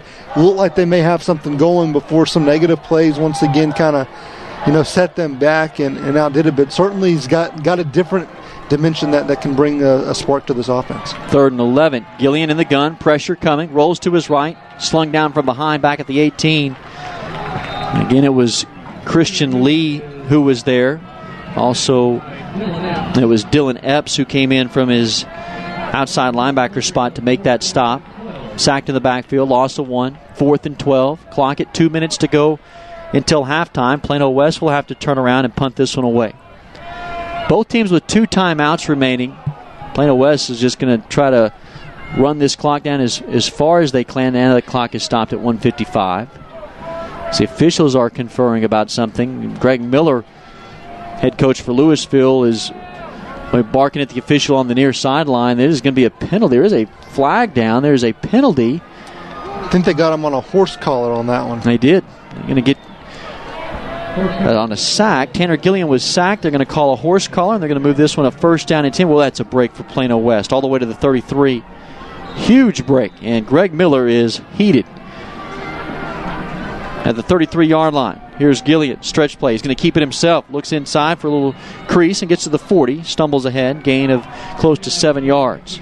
Yeah, going back to that horse collar, I thought I saw maybe a hand get in behind the shoulder pads, behind the neck area of Tanner Gillian, but it really wasn't like yank him down from behind. It was just kind of there, and he kind of fell down at the same time. So maybe a bit of a stretch, but a break for Plano West. 2nd and 3. Here's Campbell, handoff near side. Tries to get outside, hit at the 40.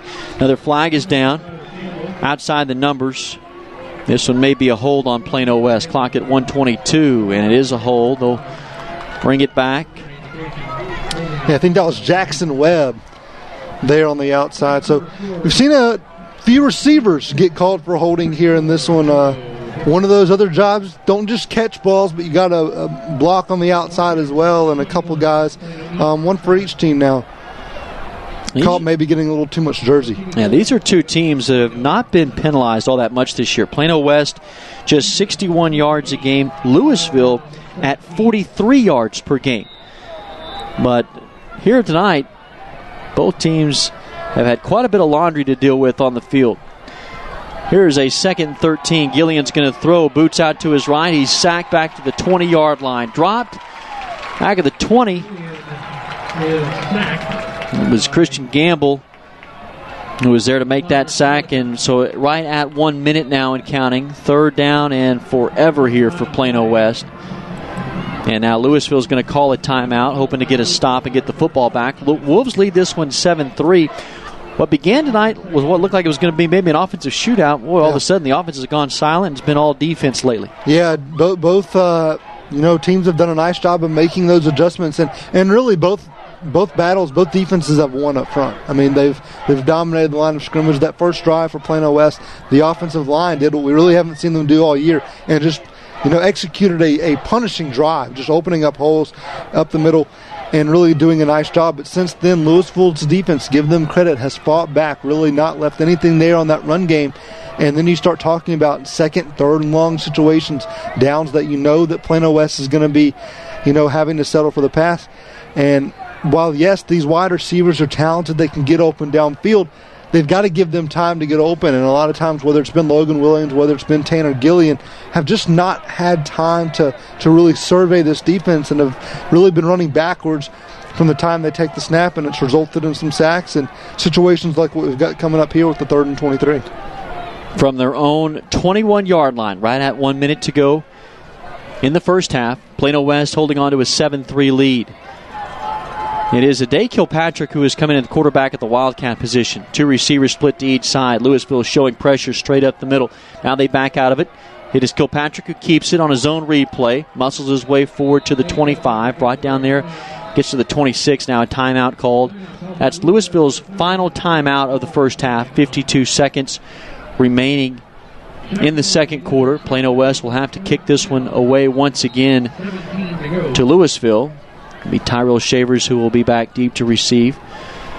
And a big one here tonight between these two teams. Two teams are really vying for that, you could say maybe a final spot. Well, way too early to say that, but trying to find their way into the playoffs. And I think the winner tonight keeps their hopes alive. It would be very difficult for the loser of this one to stay alive in that playoff race. Oh, no doubt about it. I mean, you look at what some of these teams have out in front of them, and you look at Plano West. They've got Allen still on the schedule, so every win right now is as precious as it comes.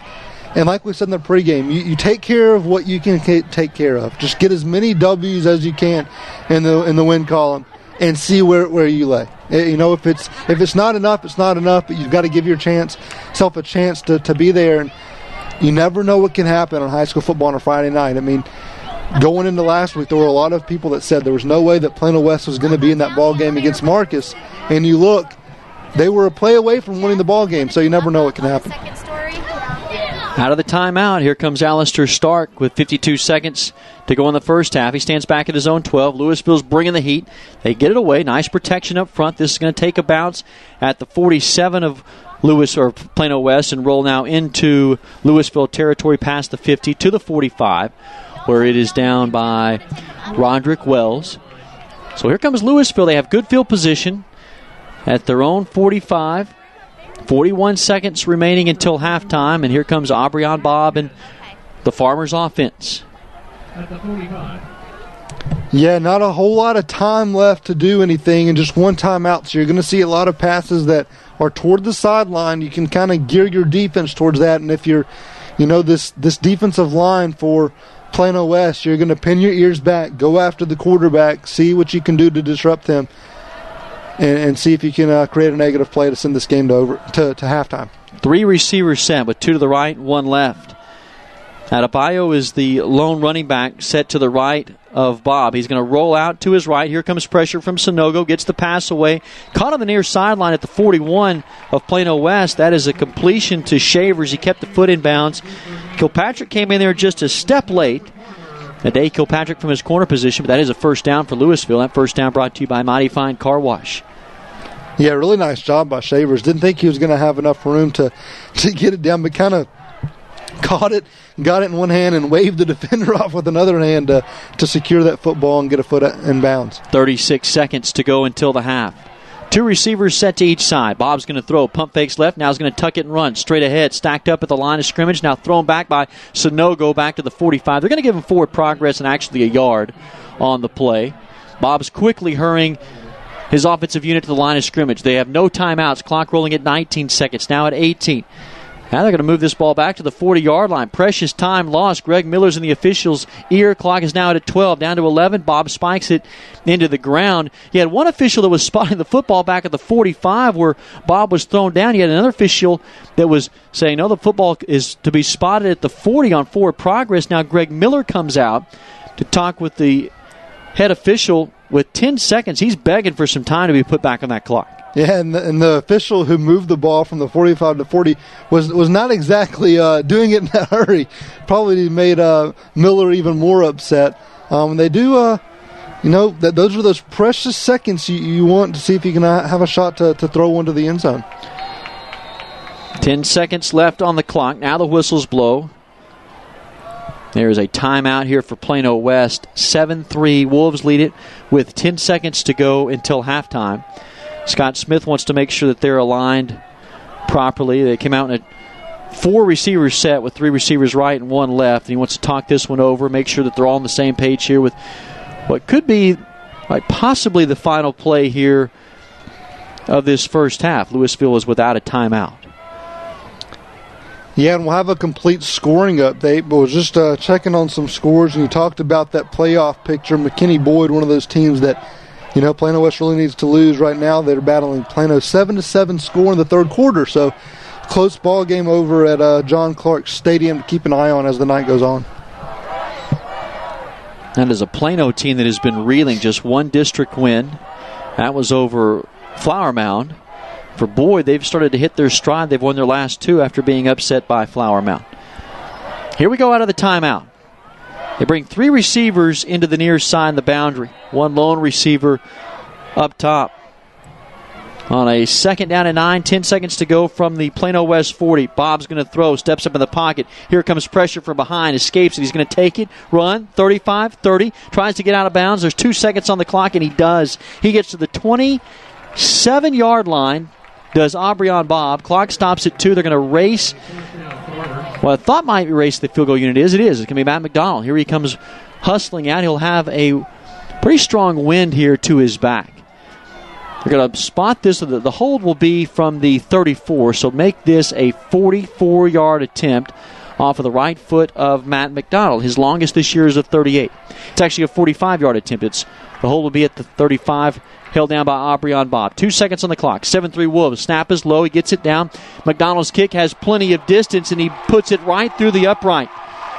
McDonald, on his second field goal of the night, draws the Farmers to within 1 point. It's 7-6.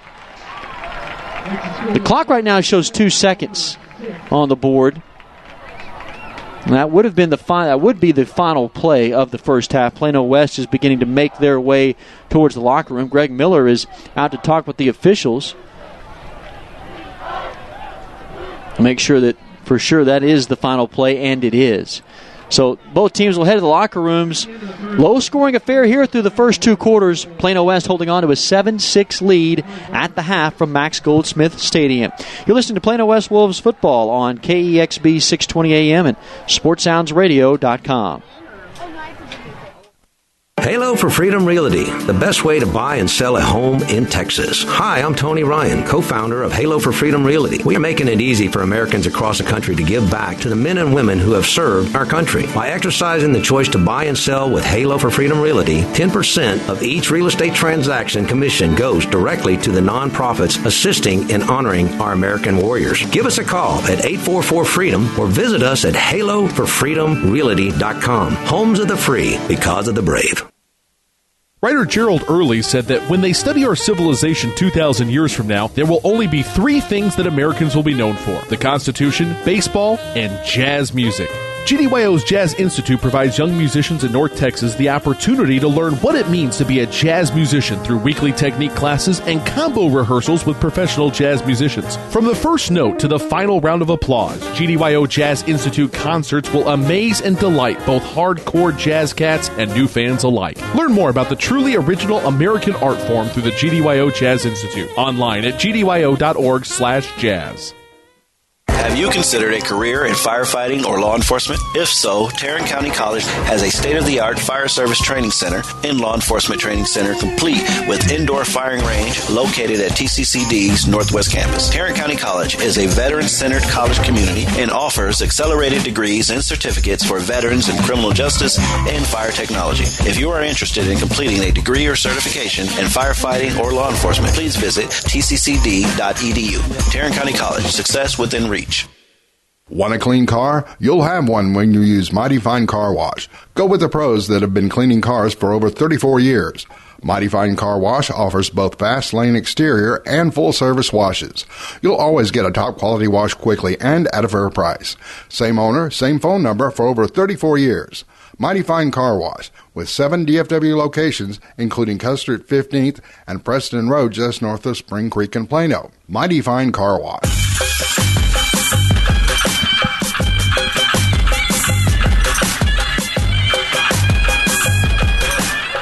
Back to Max Goldsmith Stadium, the Mighty Fine Car Wash halftime show. Reagan Ratcliffe and David Collier tonight, where Plano West is holding on to a 7-6 lead. A 45-yard field goal season long for Matt McDonald there on the final play of the first half brings the Farmers to within 1 point. That's where we stand here for the first 2 quarters of action. And David, it has been close all the way through. It looked like it was going to be an offensive showdown early on, but both defenses settled in. Let's take a look at how we got here tonight in the scoring summary here in this first half. Yeah, well, it all got started. A really impressive first drive started on the first play for Lewisville. They got a long run to get deep in Plano West territory, but the Wolves defense were able to hang tough.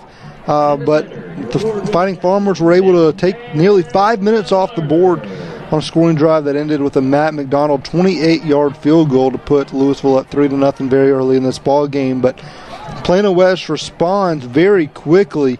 Just 2 minutes and 10 seconds later, Tyler Campbell scampers in from 33 yards out to give the Wolves a 7-3 lead. And then it was all defense from there.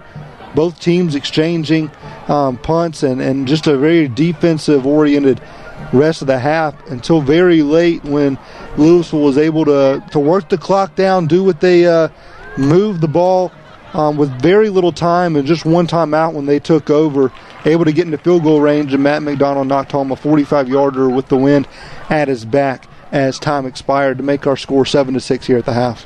Wolves on top by 1 right now, and take a look at the statistics here through the first 24 minutes of action. Maybe the most impressive thing is how Plano West was able to run the football, especially early on. But again, Lewisville had an answer for them defensively. And let's take a look at tonight's statistics here through the first 2 quarters. Yeah, pretty even across the board when you look at total yards. Plano West 119, Lewisville 136. The Wolves have 9 first downs to Lewisville's 7 running the ball. Plano West 25 rushes for 90 yards in that first half. Lewisville 21 rushes for 111 yards. So a little better average there for the Farmers, but still Plano West not far behind. Throwing the ball, neither team has thrown it much. Plano West is 3 of 5, which has been something that you haven't seen really this season. This offense has gone through Logan Williams because of those struggles running the ball, but tonight just 3 of 5 for 29 yards passing the ball. Lewisville 2 of 6 for 25 yards. Lewisville's punted the ball 3 times, Plano West just twice, and you look, Plano West 2 fumbles, Lewisville 1, but neither team has turned it over yet. So both teams getting the bounces to go their way. Plano West 3 penalties, 22 yards, and Lewisville 4 for 40. Well, maybe the most surprising statistic you talk about right there is the lack of passing tonight for Plano West. Logan Williams coming in tonight with just over 1,000 yards passing, in fact 1,090 to be exact, ranks number 24 in the Metroplex among Class 6A quarterbacks. So that has not seemed to be the game plan tonight. You talk about just 5 passes through the air that have been attempted for Williams, 3 of 5. And so right now, halftime adjustments being made. Plano West defense continues to play solid. Well, they've been solid the last now, make it 3 weeks. You go back 2 weeks ago or 3 weeks ago when they held Plano to 7 points, and then last week against an offensive juggernaut in Marcus, and team in Marcus that Plano West fell to 23-21 tonight. They've held Lewisville out of the end zone, and they hold a 7-6 lead at the half. It is homecoming tonight here at Max Goldsmith Stadium, a near full house on the home side for Lewisville, and a strong contingency of Plano West fans over on the far side as well, and a terrific atmosphere for Friday night football here in the Metroplex tonight. When we come back, we'll take a look around high school action, the scoreboard from last night. We'll get you caught up on all the scores from last night, as well as look around District 6-6A and all the matchups across the Metroplex. We'll get you caught up on those scores. That's all coming up next on the Mighty Fine Car Wash halftime show. Wolves lead it 7-6 over Lewisville. This is Plano West Wolves football on KEXB 620 AM and SportsSoundsRadio.com.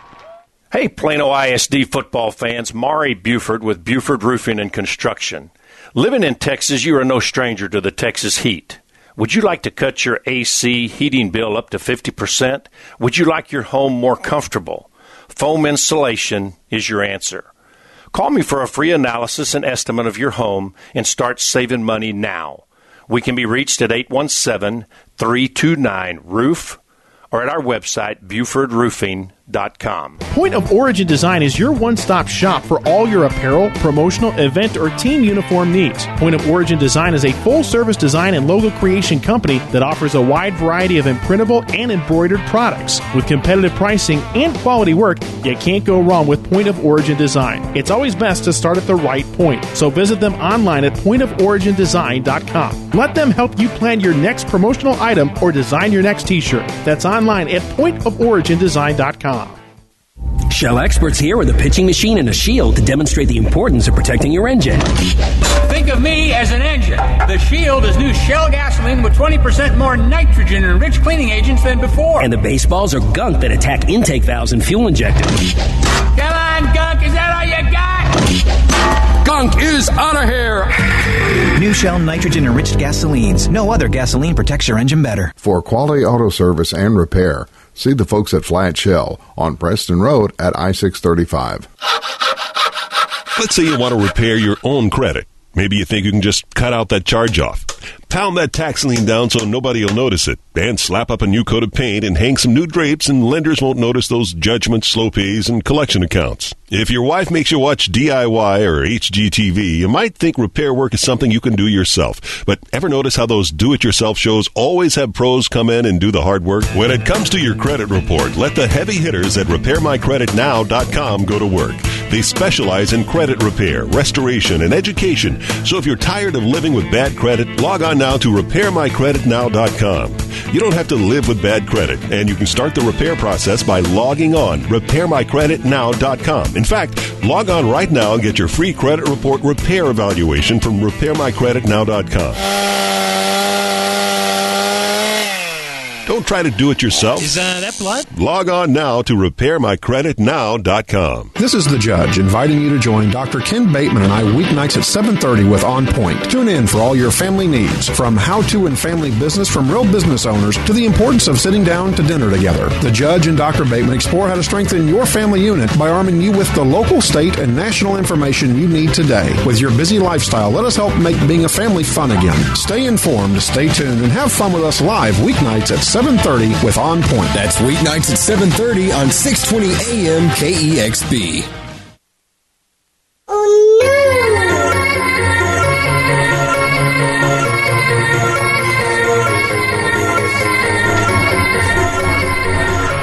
Back to Max Goldsmith Stadium in Lewisville, Texas, in the Mighty Fine Car Wash halftime show. Reagan Ratcliffe and David Collier tonight, where the Wolves lead the Lewisville Farmers by a score of 7-6. An early touchdown by Tyler Campbell in the first quarter gave Plano West a 7-3 lead. Matt McDonald hits a 45-yard field goal for the Farmers on the final play of the half, and that's where we stand right now here in Lewisville tonight, with the Wolves on top by one at 7-6.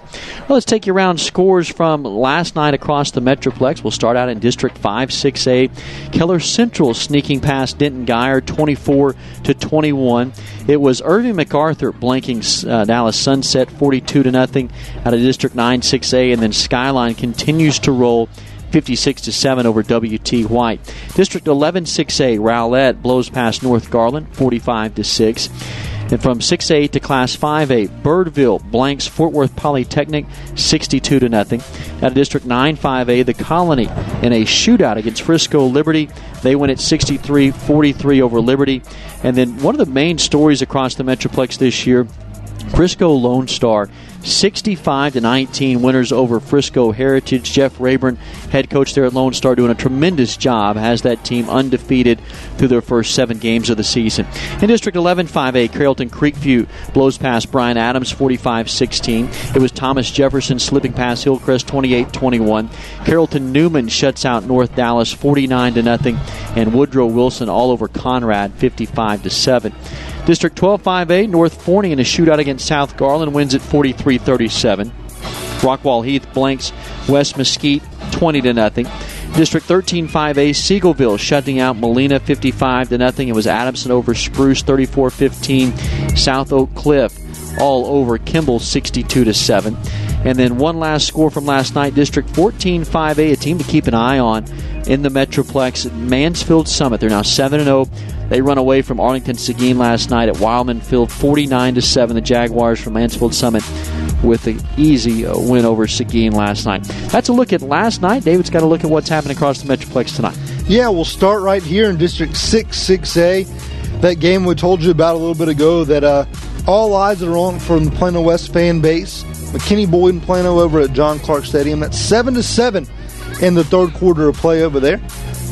Flower Mound Marcus is battling Plano East, and Marcus has the lead 21-7 in the third quarter. And Hebron's on top of Flower Mound 28-17 in the third quarter. We'll jump to District 4 6A, where Arlington Martin is up 25-21 in the third quarter over Arlington Bowie at Arlington's Cravens Field. Arlington Lamar leads Arlington 17-14 in the second quarter. And Arlington Sam Houston on top of Fort Worth Pascal 28-21 in the third quarter. In District 5 6A action, Keller's on top of Keller Timber Creek 27-24 in the third. Denton Ryan on top of Keller Fossil Ridge 17-14 in the third quarter. And Trophy Club Byron Nelson on top of Justin Northwest 14-3 also in the third quarter of play. We'll jump down to District 7 6A, Coppell up on Richland 27-21 in the third quarter.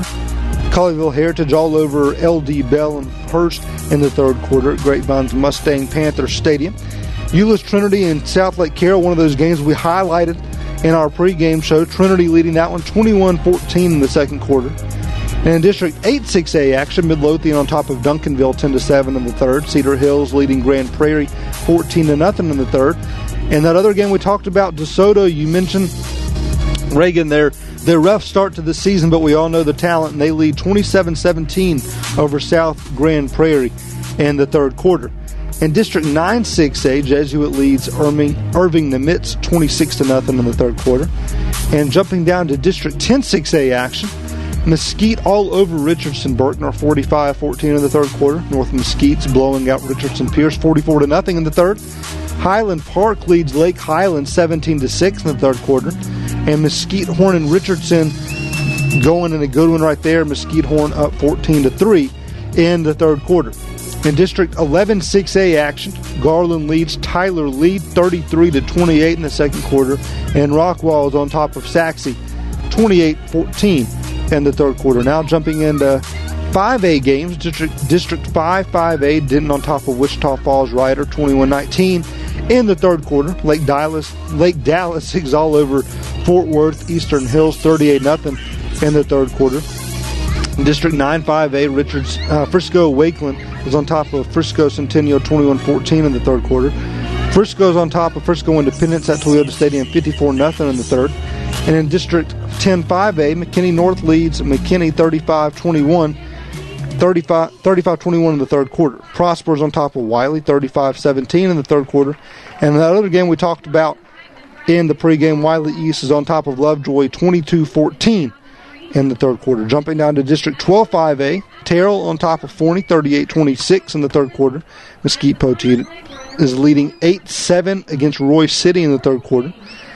In District 14 5A, Mansfield Lake Ridge leads Red Oak 34-10 in the third. Waxahachie leads Mansfield Timberview 21-14 in the third. And Lancaster is on top of Mansfield Legacy 28-0. in the third quarter. In District 16 5A, our last score of the night, John Tyler leading it over Ennis 20-14 in the third quarter. Here it is 7-6 Plano West on top of Lewisville. His homecoming here tonight on the campus of Lewisville High School at Max Goldsmith Stadium. A lot of festivities before the game tonight, recognizing the homecoming king and queen, and festivities continuing here at the half on the field. Recognition at midfield tonight here on homecoming evening at Lewisville High School. We're about 14 minutes away from kicking this second half off. We come back, we'll take you through our keys to the second half as the Plano West Wolves holding on to a 7-6 lead, trying to get to 2-3 in district. For the Lewisville Farmers, they come in tonight at 2-2 in the district, trying to get to 3-2. Both teams vying to keep their playoff hopes alive. And a lot of football left to be played with the Wolves leading 7-6 here at the half. Short break, we come back. Keys to the second half are coming up next on the Mighty Fine Car Wash halftime show on KEXB 620 AM and SportsSoundsRadio.com. Rodenbaugh's, located at 102 West Main Street in Allen, has all of your appliance and floor covering needs. Rodenbaugh's offers expert sales and installation on carpet, wood, ceramic, marble, and vinyl flooring. The appliance showroom displays state-of-the-art name-brand home appliances. As always, Rodenbaugh's backs up their knowledgeable sales with factory-trained service technicians. Rodenbaugh's, Allen's oldest business, family-owned and operated since 1962. Hi, this is Gail Washington, a veteran of the United States Air Force. If your desire is to work on aircraft or fly them, Tarrant County College has a program for you. Our Center of Excellence for Aviation, Transportation, and Logistics offers a 2-year Associate of Applied Science degree, a certification in aircraft maintenance, or our Professional Pilot Center training. All Tarrant County College aviation programs are under one roof, along with the Logistics and Supply Chain Management program, which includes warehouse and transportation management, avionics technology, airframe maintenance, and advanced composite technology. Core academic areas are also offered at this facility to support degree-seeking students. For more information on Tarrant County College Center of Excellence for Aviation, Transportation, and Logistics, please visit tccd.edu. That's tccd.edu. Tarrant County College. Success within reach. Want to make your game room the envy of others? Then meet our friends at Universal Billiards, the experts in providing game room fun, supplying the Dallas-Fort Worth Metroplex and beyond with the best in game room furnishings and services for over 20 years. Universal Billiards carries high-quality pool tables, shuffleboards, foosball tables, air hockey, ping pong tables, and more from brands you trust. Located in Farmers Branch and in Plano, visit universalbilliards.com today.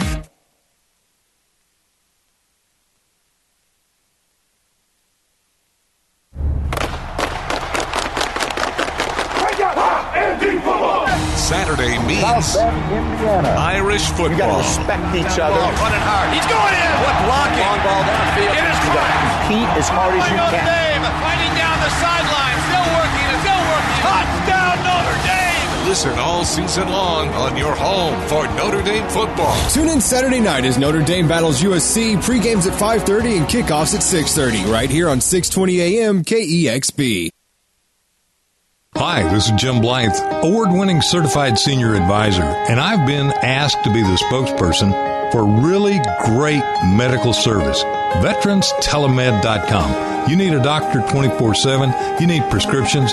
This is not insurance. This is a great service, and I'm signed up for it. So go to my website, jimblythe.net, and look up VeteransTelemed.com. That's VeteransTelemed.com for medical service to help you anytime. Want a clean car? You'll have one when you use Mighty Fine Car Wash. Go with the pros that have been cleaning cars for over 34 years.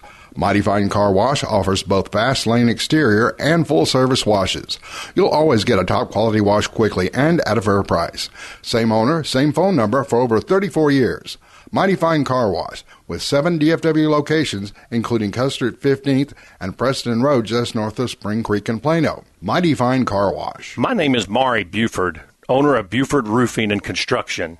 Being a former NFL player for the '85 Super Bowl champion Chicago Bears, I understand the meaning of teamwork. Replacing your roof is a total team effort from the moment one of our representatives steps foot on your property until the final inspection is made. Mention this ad and receive up to $1,000 off your roof replacement. What are you waiting for? Call us at 817-329-ROOF or go online at BufordRoofing.com.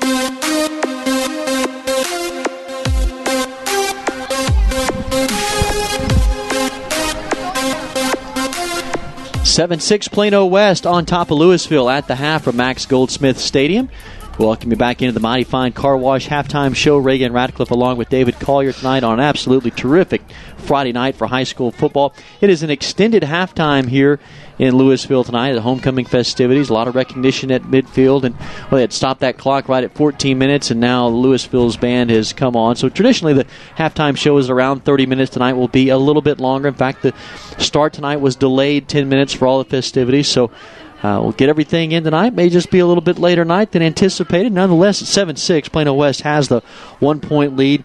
It has been a defensive showdown between these two teams. Didn't look like that was going to be the case early on, but both defenses taken over, and we'll talk about the keys to the game in the second half here. And let's start with Plano West offensively. They will get the football to start the second half, and for Plano West, the ground game looked good early on. Where do you see them needing to be able to get that back on track here?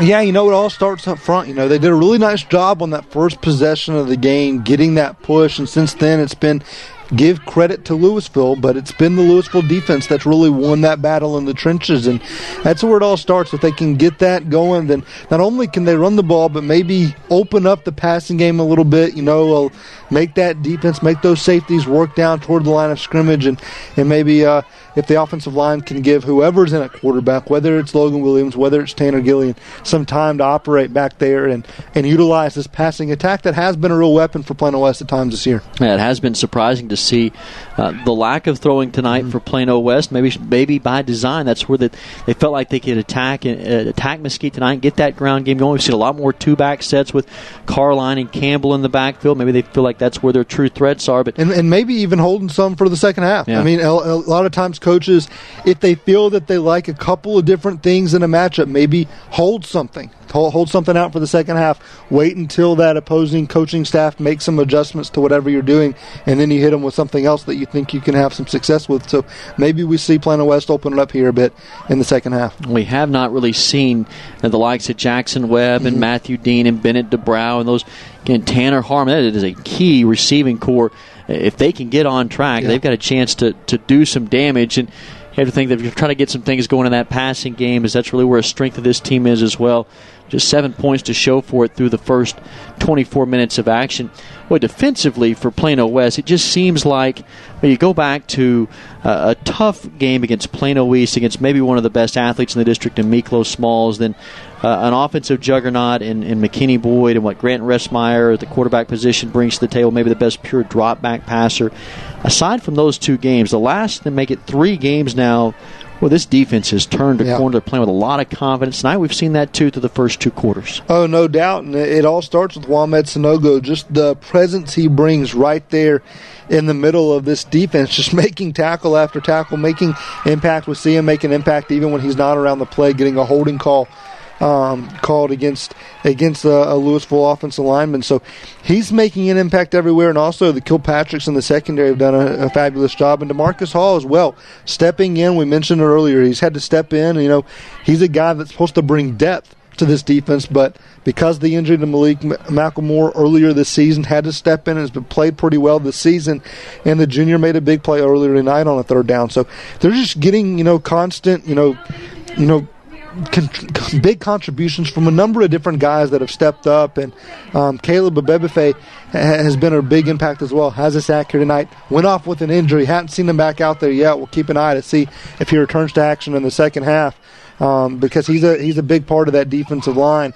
And, of course, his brother Steven stepped in right behind him and played out the rest of the half. But certainly we'll keep you updated. But, yeah, this defense has done a tremendous job. And it's just the team pursuit, defense. It's that mentality of you don't have to get the huge hit. You don't have to blow a play up. You've just got to play your assignments, play smart. Don't try to do anything that's too spectacular. When the play comes to you, make it, execute, and rely on your teammates to help you out. One thing that Greg Miller, the head coach for Lewisville, who's in his 4th year with the Farmers, talked about earlier this week, had a chance to talk with him, said we've got to find ways to get the football downfield to Tyrell Shavers, big 6'6", 200-pound wideout, and allow him to use his body to make catches. They've really only tried to go to him really once downfield. There was a pass interference call from him. And we talk about Plano West maybe trying to get that passing game on track in the second half here. You got to think they're going to take some shots downfield to Shavers in the second half. Yeah, you would imagine so, and that's where, you look in Ade Kilpatrick, Justin Fisher. Justin Fisher did make a nice, was running step for step. One opportunity they tried to go downfield. It was way overthrown. I don't think Shavers would have had an opportunity if he was wide open to make that catch. But just continue to play, get up in his face. Don't let him feel comfortable. He's a very physical receiver at 6'6", 200. He can physically outmatch you. But you want to take the fight to him, get him off balance, not let him get comfortable. And then it's about the offensive line, getting in the face of this quarterback, not letting him have time to find an open Shavers downfield, making him uncomfortable, making the throw, make it a bit off target, and making Shavers the only possible catch to be a spectacular catch, though we all know he's capable of. But that's certainly got to be the game plan, you would imagine, going in. And so far, it's worked out pretty well for the Wolves. About 8 minutes away until we kick this second half off. Lewisville's band performing on the field right now here at Max Goldsmith Stadium. Homecoming festivities continue here. Wolves on top 7-6 at the half. Plano West got a 7-3 lead on a touchdown run by Tyler Campbell from 30 yards out. Lewisville with a last-second field goal in the final play of the first half from Matt McDonald from 45 yards out. A season-long attempt by Matt McDonald. That's where we stand now, 7-6, with the second half action coming your way next. When we come back, we'll take a break. When we come back, we'll recap those scores from District 6-6A, also kind of get you back up to date on the playoff scenario and what Plano West needs to happen tonight. Obviously trying to get a win here on the road and some other things that they're pulling for to happen tonight. We'll get you caught up on those scenarios as well before we kick things off here in the second half. So more to come next here on the Mighty Fine Car Wash Halftime Show on KEXB 620 AM and SportsSoundsRadio.com. Hey, Plano ISD football fans, Mari Buford with Buford Roofing and Construction. Living in Texas, you are no stranger to the Texas heat. Would you like to cut your AC heating bill up to 50%? Would you like your home more comfortable? Foam insulation is your answer. Call me for a free analysis and estimate of your home and start saving money now.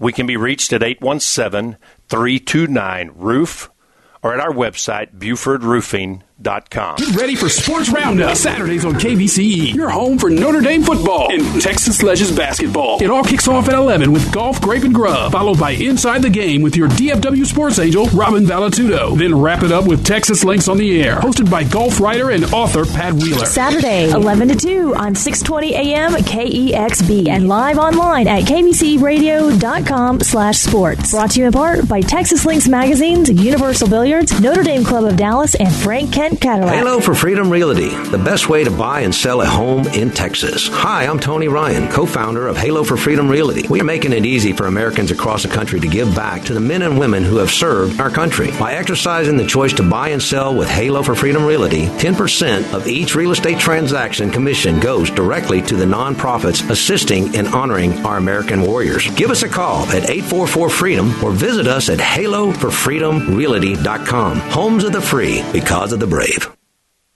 Many heart conditions can be fixed, but many of us don't know we have a problem until it's too late. On April 2nd, 2009, Zachary Schraw, a 16-year-old sophomore offensive lineman, died of sudden cardiac arrest, the number one cause of death among student athletes. Like so many SCA victims, Zach had no heart issues, nor did anyone in his family.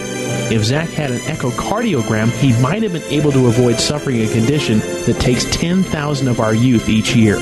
In his memory, Living for Zachary was formed to try and prevent SCA from taking the lives of youth everywhere.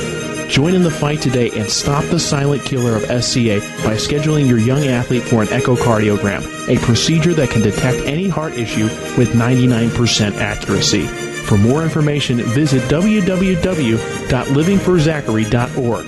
That's living4Zachary.org, and let your heart be heard.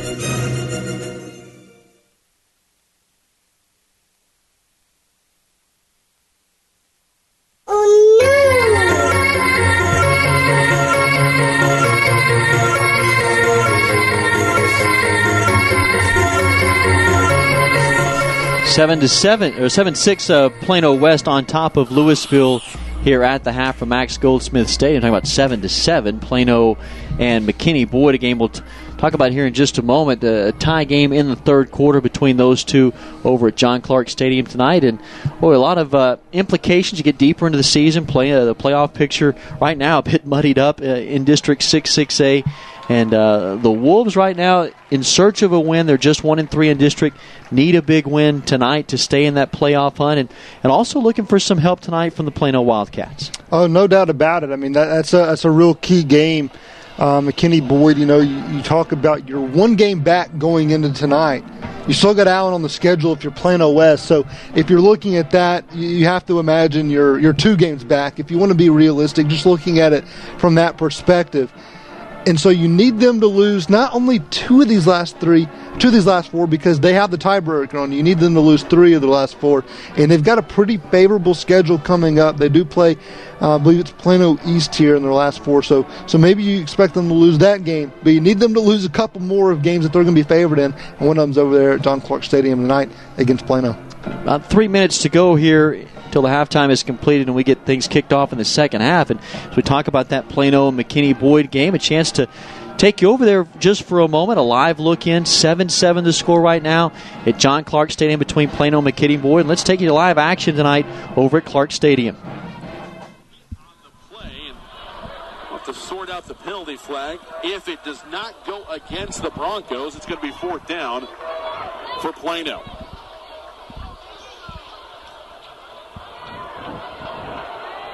Keys was outside tackle box for sure. Whether the pass got to the line of scrimmage, though, is another matter. Let's hear from our referee. Holding. Offense. Decline. 4th down. So it was not on any sort of intentional grounding penalty. There was a holding in the interior of the line, and that will bring a punt situation for Plano. But more than anything else, Wildcats with some momentum after forcing the fumble from the quarterback Ressmeyer in the previous Broncos drive. And the Broncos answer right back. What a defensive play by Noah Prater to get to the quarterback on that last play. And then it's just been guys, all 11 guys have, I think, been a little bit different with their energy here in the second half. Don Drake has to be pleased. One man back deep, awaiting the punt from Getty. He's going to get away from it. This thing's going to bounce down. And Driscoll retreats. The ball is down at the 31-yard line. Boy, Getty came in averaging just 31 yards per punt. That one goes 46 after he already had a 52-yard bomb earlier in the contest. Great night punting for the senior Caleb Getty. 7:38 left to go here in the third quarter. We are still tied at 7 between the Wildcats and the Broncos. 7-7 still the score at Clark Stadium between Plano and McKinney Boyd. We'll keep you up to date on that one as we get later into our game here tonight at Max Goldsmith Stadium. 7-6 our score here. Plano West on top of Lewisville by 1. Wolves in search of their second district win. Lewisville trying to get to 3-2. Lewisville band has completed their performance, and it is Lewisville and Plano West just awaiting to emerge from the locker room through the tunnels and onto the field. So we'll take a break. We come back. Second half action is coming up next. You've been listening to the Mighty Fine Car Wash halftime show on KEXB 620 AM and SportsSoundsRadio.com. Rodenbaugh's, located at 102 West Main Street in Allen, has all of your appliance and floor covering needs. Rodenbaugh's offers expert sales and installation on carpet, wood, ceramic, marble, and vinyl flooring. The appliance showroom displays state-of-the-art name-brand home appliances. As always, Rodenbaugh's backs up their knowledgeable sales with factory-trained service technicians. Rodenbaugh's, Allen's oldest business, family-owned and operated since 1962. Alliance for the Brave, a program that advocates for veterans and first responders. Presented by Halo for Freedom Realty, Tarrant County College, Frank Kent Motor Company, Certified Senior Advisor Jim Blythe, and Universal Billiards. Alliance for the Brave works in support of those crossing the line of departure from service life to civilian life, bringing leadership values of honor, duty, and service to their communities. Let's take care of our brave. Tune in, join in, and get plugged in with us. Alliance for the Brave, weeknights at 6 on 620 AM. 1 o'clock clean car? You'll have one when you use Mighty Fine Car Wash. Go with the pros that have been cleaning cars for over 34 years. Mighty Fine Car Wash offers both fast lane exterior and full service washes. You'll always get a top quality wash quickly and at a fair price. Same owner, same phone number for over 34 years.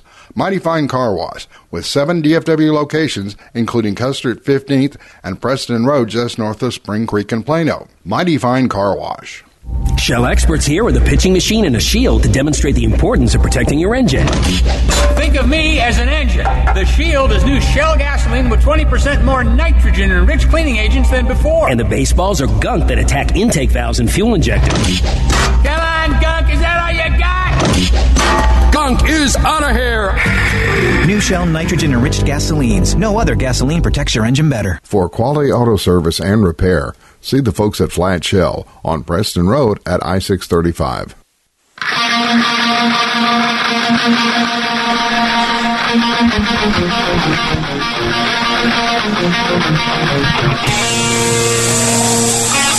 Second half action about to kick off from Max Goldsmith Stadium. Plano West leading Lewisville 7-6. Reagan Ratcliffe, David Collier with you tonight in the Mighty Fine Car Wash broadcast booth. Wolves will receive to start the second half. They'll move from left to right, defend the north end zone. Lewisville will get set to tee it off. Matt McDonald will kick things away, booted a 45-yard field goal in the final play of the first half to pull Lewisville to within one. We'll get you set for second half action from Max Goldsmith Stadium. This stadium named for the late Max Goldsmith, who was a standout track coach right here at Lewisville High School, was inducted into the Texas High School Coaches Hall of Fame back in 1974. This is a Lewisville team trying to get back to the playoffs for the first time since 2007. Plano West has made back-to-back trips to the state playoffs. This is a Lewisville team that has a rich tradition. State titles back in 1993 and 96. Now under the direction of fourth-year head coach Greg Miller, who came from tradition-rich program at Katy, where he was the defensive coordinator there for 9 years and part of 5 state titles. Scott Smith, the head coach for Plano West, in his first season in search of his second district win, spent the last 9 years at Lake Highlands. Well, we're getting ready to tee it off at the 40-yard line. Officials have not blown the whistle yet to signal that we're ready to go. 12 minutes showing on the board here in the third quarter as the whistles now do blow. Matt McDonald, hands on hips, looks over to the near sideline. Wants to get the signal here as to where they want to kick this one off. Last time he kicked off was a little pooch kick that was fielded around the 35. Here is another pooch kick that will come down at the 28, fielded by Matthew Dean, outside the numbers to the 30, and then slung down out of bounds at the 34-yard line. Plano West will take over first down and 10. Good field position at their own 34, moving left to right. Yeah, and certainly want to start this half the way they started off the first half, with a very physical drive. And, that's going to be a big key here tonight, is to, that first drive they really dominated the trenches. And you have to believe that in the second half, 2 quarters to play in a very, very tight ball game. Whichever team can get better play in the trenches is going to end up with the win here tonight. And certainly Plano West looking to make another statement here early in the half. Carline and Campbell in the backfield. Here's a stretch play near sideline to Campbell. He's slung down, loss of 3. Running to the near sideline, he's thrown back at the 28-yard line. Shaq Miller was the first man there in on the stop. Also, DeLeon Voss from his outside linebacker position brings him down. What's a loss of 5 all the way back to the 28. Yeah, Evan Simmons at right tackle right there, making the start here tonight. And right there just got beat in a one-on-one situation and resulted in a negative play. 4 wides for Williams, going to go to the air, heaving it far sideline, looking for Jackson Webb. He's got him at the 35, 30, and the ball is punched loose at the 20-yard line. That is a completed pass all the way to the 24. It was punched out, and a fumble by Webb, but it rolls out of bounds, and a huge catch and throw from Logan Williams to Webb. That was a beautiful, beautiful pass. Put it right on the money, hit him in stride, right over the right shoulder. Webb, and just an excellent play after that negative play on first down. Offensive line gave him some time, stepped in the throw, made a beautiful delivery, and a very nice catch and run to pick up some more yards after the catch for Jackson Webb. Cortez Thomas, the corner, punched that ball loose from behind, but it does roll out of bounds. Here's a 1st down and 10. That 1st down brought to you by Buford Roofing and Construction, and now here on a 1st and 10. Handoff goes inside to Campbell. Tough running to the 20. Make it the 21. It's a gain of 3. 2nd down and 7. When you get here near the red zone, that's at times where Plano West is kind of, bottled up, not really knowing what they want to do with their struggles running the ball. We'll see how they attack it. 2nd down and 7 from the Lewisville 20. Handoff. Carline looking for a little hole off left tackle. Squirts through to the 17. Dives ahead and will leave Plano West about 3 yards shy of the first. Nice run there to set up a 3rd and short. And those are the situations you want to have. That's something that Plano West has just not done consistently enough. Staying on schedule where you don't have to pick up 10 yards at a time. You can pick up 3 here, 4 there. Set yourself up with a 3rd and short and see if you can convert. 3 wide set with 2 to the right, 1 left. Handoff. Campbell dancing outside of the 15. Tough running. Stood up close to the 1st down. He's going to be about a yard shy. Tried to get in behind Bjorn Osterman off left guard. He's short of the 1st down by a yard. Decision now timed for Scott Smith on a 4th and 1. He's going to run the field goal unit out. On a 4th and 1 with 10:07 to go, 3rd quarter. Plano West leading 7-6. Yeah, Alistar Stark out there to see what he can do with this field goal. Missed one earlier, but was going into the wind. Right now has the wind at his back to his advantage. Distance wasn't an issue, just went a little wide left. It's about a 15-mile-per-hour wind to his back. This is a 33-yard attempt. The snap, the hold, the kick is up, plenty of distance, and it's through. There are flags on the far sideline which would indicate that this is against Lewisville. And if it is, well, now the decision to make to wipe the points off the board is it would give you a 1st down. Penalty is offsides on Lewisville. Scott Smith's made his decision. He runs the offensive unit back onto the field. It's a 5-yard penalty that will move this all the way right at the 10-yard line. That knows the football is right on the 10. 1st and goal for Plano West. I think it was Kyle Smith, the corner, that was coming off the edge, just got a little bit too much of a head start. Wasn't sure if they were going to snap the ball in time before he got back, but they did, and a big penalty. 1st down, handoff, Carline, stuffed in the backfield, nowhere to go. Loss of a yard, maybe 2. Nothing there. About 4 maroon jerseys met Carline head on. First man there on the stop was Dylan Epps, the defensive end. Loss of a yard, maybe 2. Yeah, right there by the time that Carline got his hands on the ball, you saw both Callie Eric and Anthony Cansabedian sitting there with their hands on their hips, turning around. And those are just the situations. Give Lewisville's defensive line credit. Their first step has been very good here tonight, and they've gotten a pretty good push up front. 2nd and goal from the 11. Snap over the head of Williams. All he can do is fall on the football back at the 24. And those are the kind of plays that Scott Smith talked about in the pregame show, that they're looking for consistency. They'll put together some good drives and then have plays like that. Yeah, now you're sitting here back at the 24-yard line. If you go, right now, if you don't get any yards, you're talking about, a 41-yard, field goal attempt that you just made a field goal. You wipe points off the board because of a penalty. You want to take advantage of those situations, and now it may come back to hurt you. 3rd down, play action. Williams going to go to the air. Pressure coming. He's sacked back at the 29. Taken down in the backfield. Off a left tackle. He could not get outside.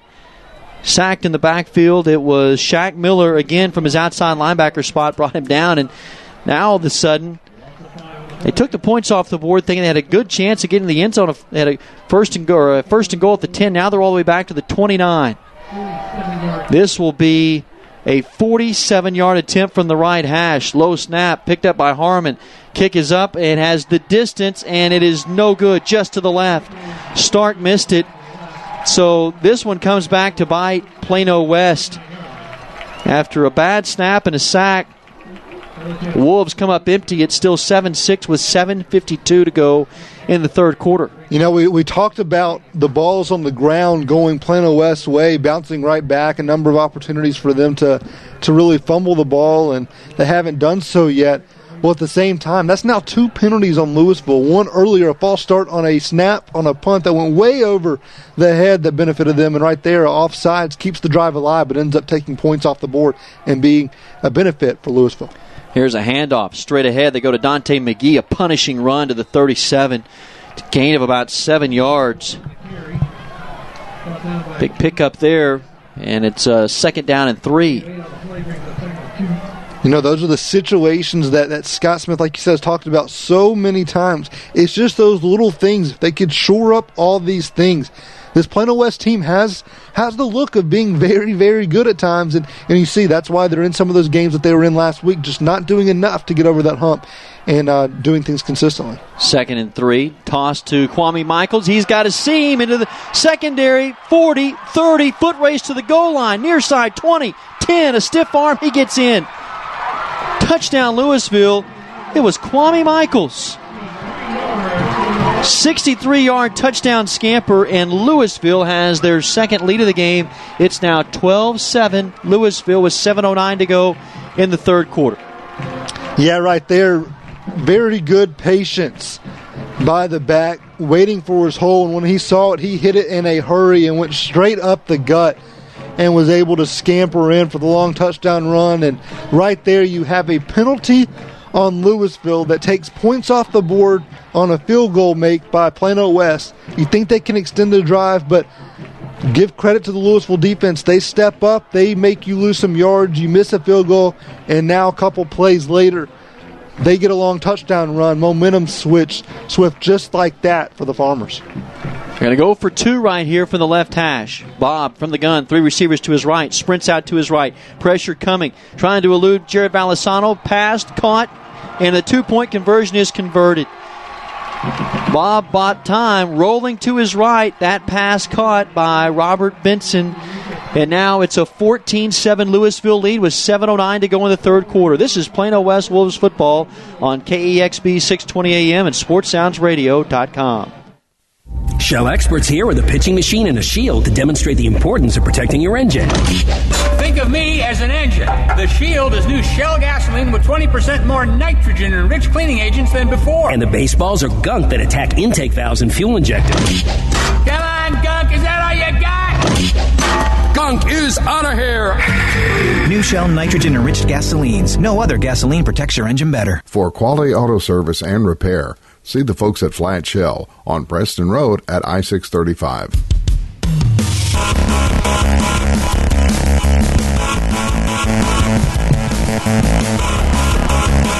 Lewisville has come out to score the first points of the second half. A frustrating start for Plano West. They had a field goal that was good. They wiped the points off the board on an offsides call on Lewisville. Had a first and goal at the 10. Then a bad snap and a sack led to a 45-yard field goal attempt. Alistair Stark missed. 2 plays later, Kwame Michaels goes in from 63 yards. Here's a pooch kick down to Matthew Dean, near side. Fields it at the 35. Tough running ahead of the 40. Stood up at the 42. Plano West will have it first down and 10. Trailing now 14-7 with 7 minutes to go in the third quarter. What a difficult way to start the second half here after what looked to be a promising start to the third quarter. Points on the board, then you take them away thinking you got a good chance to get in, and it's been disastrous since then. Oh, yeah. Now this is going to test the adversity of this team. Their back's up against the wall. A lot of negative happens right there in a row. You got to put that behind you and see if you can move forward. The last time that Lewisville came out and scored, Plano West was able to bounce right back. So we'll see if they can do it again. First down and 10 on the near hash. Handoff. It is Carline. That's going to be Williams who tucks it and keeps it on the zone read. Dives ahead past the 45. Short gain of about 4 for Logan Williams. Nearing Lewisville territory at their own 46. Clock rolling at 6:45. Third quarter. 14-7 Lewisville. Substitutions in and out. Tyler Campbell is out. Now it's Devontae Carline who comes in on a 4-wide set. Williams going to throw. Heaves it. Far side, pass caught by Webb. He is sandwiched, hit hard near the first down marker, maybe about a half a yard shy. Boy, was he ever tattooed in between 2 defenders. He does make a nice leaping grab, and it's third down and a long one. Yeah, Logan Williams fit it right there, Receiver set right in between the zone. Fired it in there, took a hit, hung on, and sets up a 3rd and short here for Plano West. Campbell's in the pistol behind Williams. 3rd and 1, handoff straight ahead. Campbell's got room, and he weaves his way to the 47. He's got enough for the first down, a gain of 3. Move the change. That first down brought to you by Buford Roofing and Construction. Wolves on the move, down by 7 with 5:57 to go in the 3rd. Nice job right there, just getting the first down, moving the sticks, seeing what you want to do. And, I really think you're going to see more of an effort to put the game in Logan Williams' hands and see if he can get something going with this passing attack. 3-man front defensively for Lewisville. Handoff, inside give to Campbell. Keeps his legs churning at the 43. They'll give him forward progress, gain of 4. He shoved all the way back to the 50. Ball came loose. It was picked up by Kalen Frazier, but that was well after forward progress. It's a gain of 4, leaves Plano West to 2nd and 6. Yeah, very physical run right there for Tyler Campbell, and he paid for it. He's gonna go off now, get a breather. He came up moving slowly on that. About 5 guys drove him back from the 42 to about the other 45-yard line. 2nd and 6 from the Lewisville 42. Here's a counter play to Carline, trying to find room off left tackle, nowhere to go. Hit at the 40, dives forward for maybe a yard. Wolves will have a 3rd down, a long 4 from the Farmers' 40-yard line. Ball on the far hash. Substitutions coming in. Matthew Dean. It'll be a 1-back set, 2 receivers to either side. Jackson Webb and Dean to the far left. Here is a 3rd down and 4. Williams fires this in the flat. Pass caught by Dean. Slips a tackle. He's got first down yardage. Far sideline outside the numbers to the 30. Dives to the 28. Big pickup there by Matthew Dean. Moves the chains. First down brought to you by Rodenbaugh. Nice job by Logan Williams, Matthew Dean, knowing where the first down marker was. Dean ran his route right to the sticks. Williams put him on it and then give Dean credit, able to make one guy miss and then turn just a minimal first down. Enough yards pick up for a first down into a pretty good chunk of yards right there and get a nice gain. And now working your way down into Lewisville territory here where you're behind to score. You want to try to, you don't want to fight from behind. You want to try to even the score up as quickly as possible, and they've done a nice job on this drive moving the ball down the field. Man is down on the far sideline for Lewisville. Plano West trails this one 14-7. There is 4:27 remaining in the 3rd quarter. No indication as to who is down for the Farmers. Nice pickup there by Dean, but now getting to his feet. That is Kalen Frazier, inside linebacker for Lewisville, who is down and now will walk off. Frazier is a 5'11", 170-pound senior, a guy that Greg Miller really puts a lot on. He makes all the calls and adjustments for that front 7. Calls him really a coach on the field, much like Aubryon Bob is the coach on the field for the offense at the quarterback position. Feels like Frazier is that same type of guy on the defensive end for Lewisville. Now it is Christian Randall, a senior, who will come on in place of Frazier. 4:27 to go, 3rd quarter. Wolves find themselves down by 7. Campbell and Carline in the backfield. Williams, the signal caller, stands back at the 32-yard line. Handoff. Carline started left, now dances back to the right. Nudges forward to the 23. Gain of 4, and now all of a sudden the Wolves are turning out 3-4 yards a carry. Yeah, nice just vision from right there from Devontae Carline, able to just scamper his way, take what's given. Nice patience in the backfield. So much as you always think about the speedster, the big bruising running backs, but the guy that can sit there and watch the holes come open is what you want. 2nd and 6. They go stretch play far sideline to Carline. Cannot get outside. Good pursuit by Lewisville. Stops him at the line of scrimmage. Maybe a loss of 1. And now the Wolves will face a 3rd down, make it 7. From the Farmers' 25 on the far hash. Down by 7 with 3:35 to go in the 3rd quarter. Matthew Dean, along with Tanner Harmon and Jace Carter. 3 receivers to the far sideline. Jackson Webb singled up on the far side. Now whistles and timeout called by Lewisville. First timeout taken by either team. We'll step aside. Short break here. 14-7 Lewisville with 3:24 to go in the third quarter. You're listening to Plano West Wolves football on KEXB 620 AM and SportsSoundsRadio.com.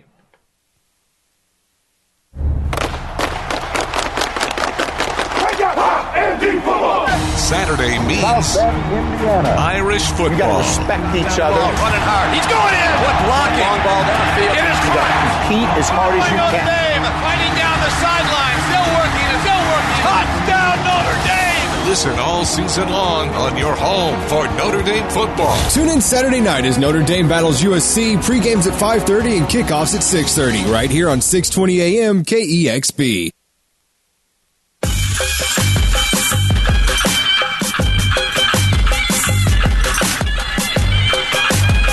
Plano West facing a critical third down and make it 8 from the 25-yard line of Lewisville. Wolves down 14-7 with 3:24 to go in the third quarter. Also going to keep you up to date on Plano and McKinney Boyd. I have an update there in the fourth quarter. Yeah, McKinney Boyd takes the lead 14-7 there in the fourth at John Clark Stadium. So certainly nothing you want to hear if you're a Plano West fan, but still some time left in that ball game for the Wildcats to be able to come back and tie it up. More importantly here, a 3rd and 8. Williams from the gun, trips to his right, sets up a screen over the middle, pass caught by the running back in Carline, but they had that sniffed out. He's brought down at the 23-yard line, just a gain of 2. And, boy, they were all over that little slip screen to the tailback Carline. First man there was Christian Lee, the nose tackle. Oh, run Alistair Stark back out here again. He's missed 2 field goals tonight. He did make one that was from 27 yards out, but they wiped those points off of the board on an offsides call by Lewisville at a 1st and goal at the 10 and could not capitalize. Here's a 40-yard attempt from the far hash. Good snap. The hold has plenty of distance and height, and this one sails right through the uprights. As Alistair Stark just drills that one. That's his season high this year of 40 yards. It brings the Wolves to within 4. It's 14-10 Lewisville with 2:42 to go in the third quarter. This is Plano West Wolves football on KEXB 620 AM and SportsSoundsRadio.com. Get ready for Sports Roundup Saturdays on KVCE, your home for Notre Dame football and Texas Ledges basketball. It all kicks off at 11 with Golf, Grape, and Grub, followed by Inside the Game with your DFW sports angel, Robin Valatudo. Then wrap it up with Texas Links on the Air, hosted by golf writer and author Pat Wheeler. Saturday, 11 to 2 on 620 AM KEXB and live online at kvcradio.com/sports. Brought to you in part by Texas Links Magazines, Universal Billiards, Notre Dame Club of Dallas, and Frank Kent Cadillac.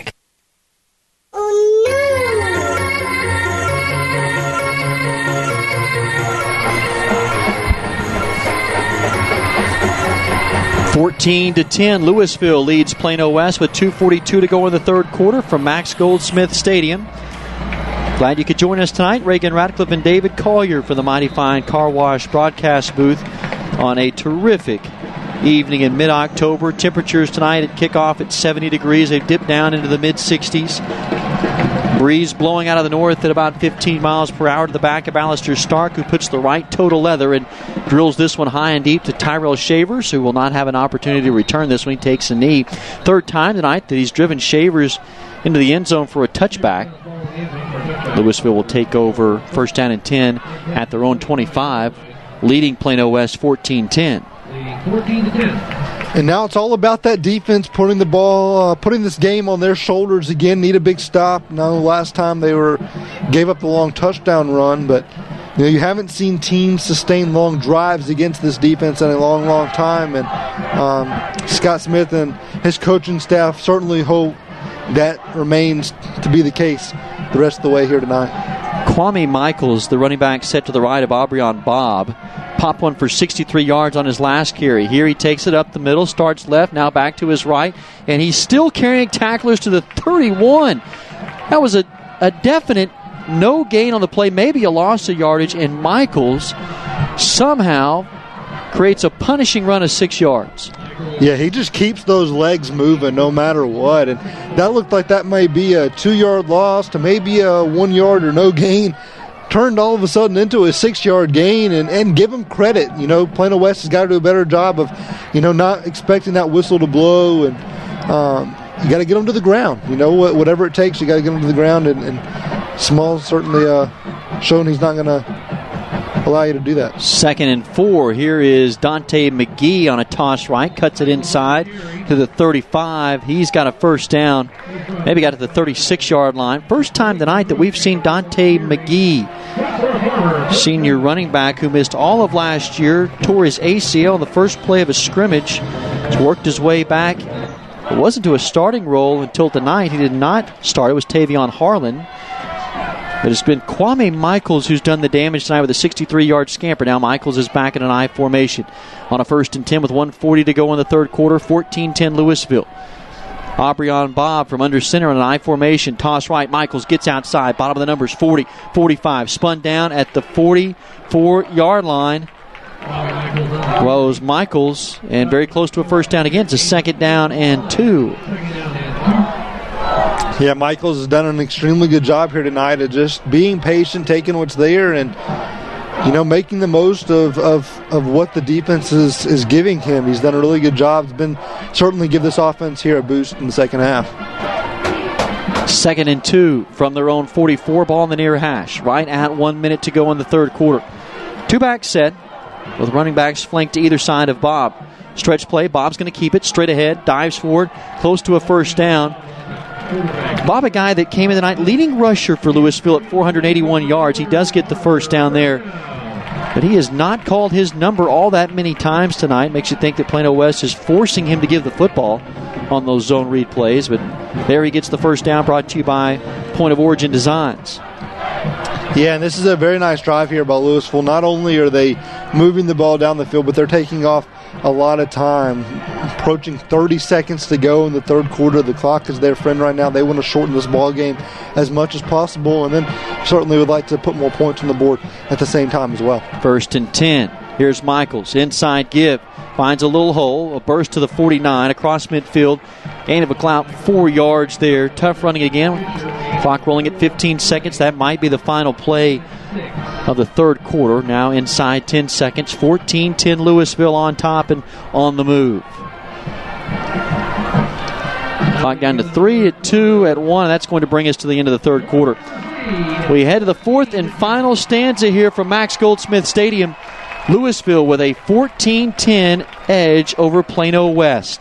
Fourth quarter action coming up next. This is Plano West Wolves football on KEXB 620 AM and SportsSoundsRadio.com. Want to make your game room the envy of others? Then meet our friends at Universal Billiards, the experts in providing game room fun, supplying the Dallas-Fort Worth Metroplex and beyond with the best in game room furnishings and services for over 20 years. Universal Billiards carries high-quality pool tables, shuffleboards, foosball tables, air hockey, ping pong tables, and more from brands you trust. Located in Farmers Branch and in Plano, visit universalbilliards.com today. My name is Maury Buford, owner of Buford Roofing and Construction. Being a former NFL player for the '85 Super Bowl champion Chicago Bears, I understand the meaning of teamwork. Replacing your roof is a total team effort from the moment one of our representatives steps foot on your property until the final inspection is made.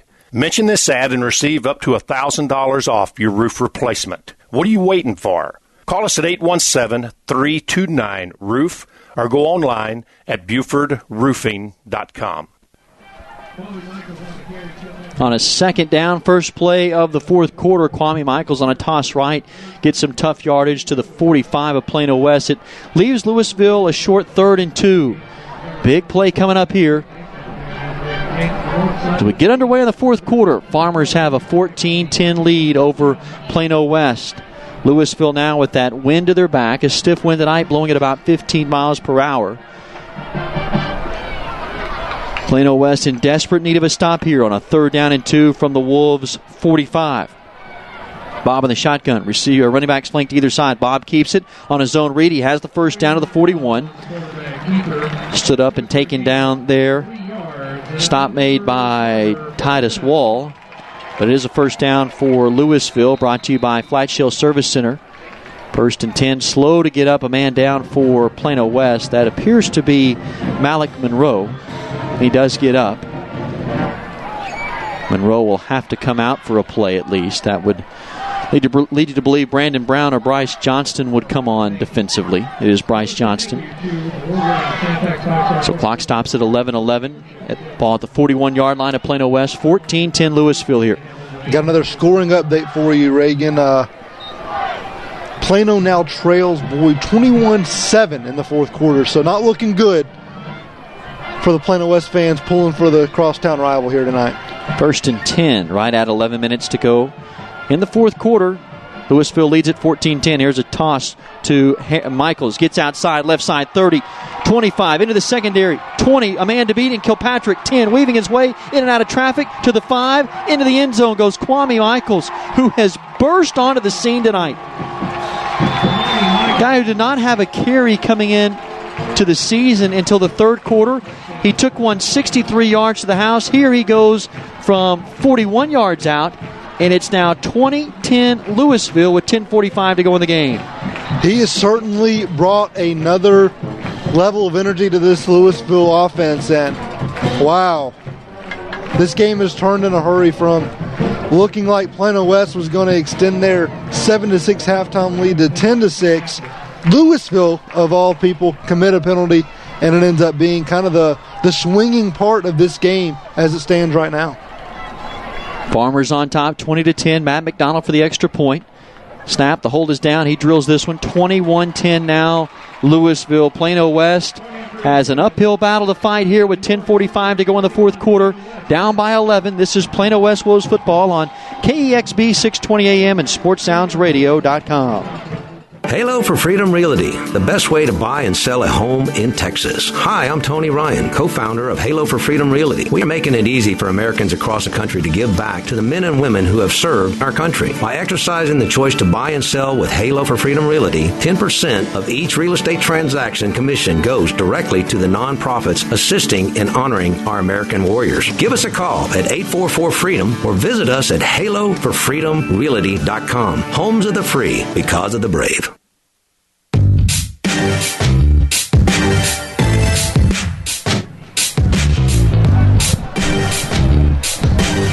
21-10, Lewisville with the lead. Kwame Michaels has touchdown runs tonight of 63 and 31 and has the Farmers on top 21-10. And Michaels, a kid that has just burst out of nowhere tonight.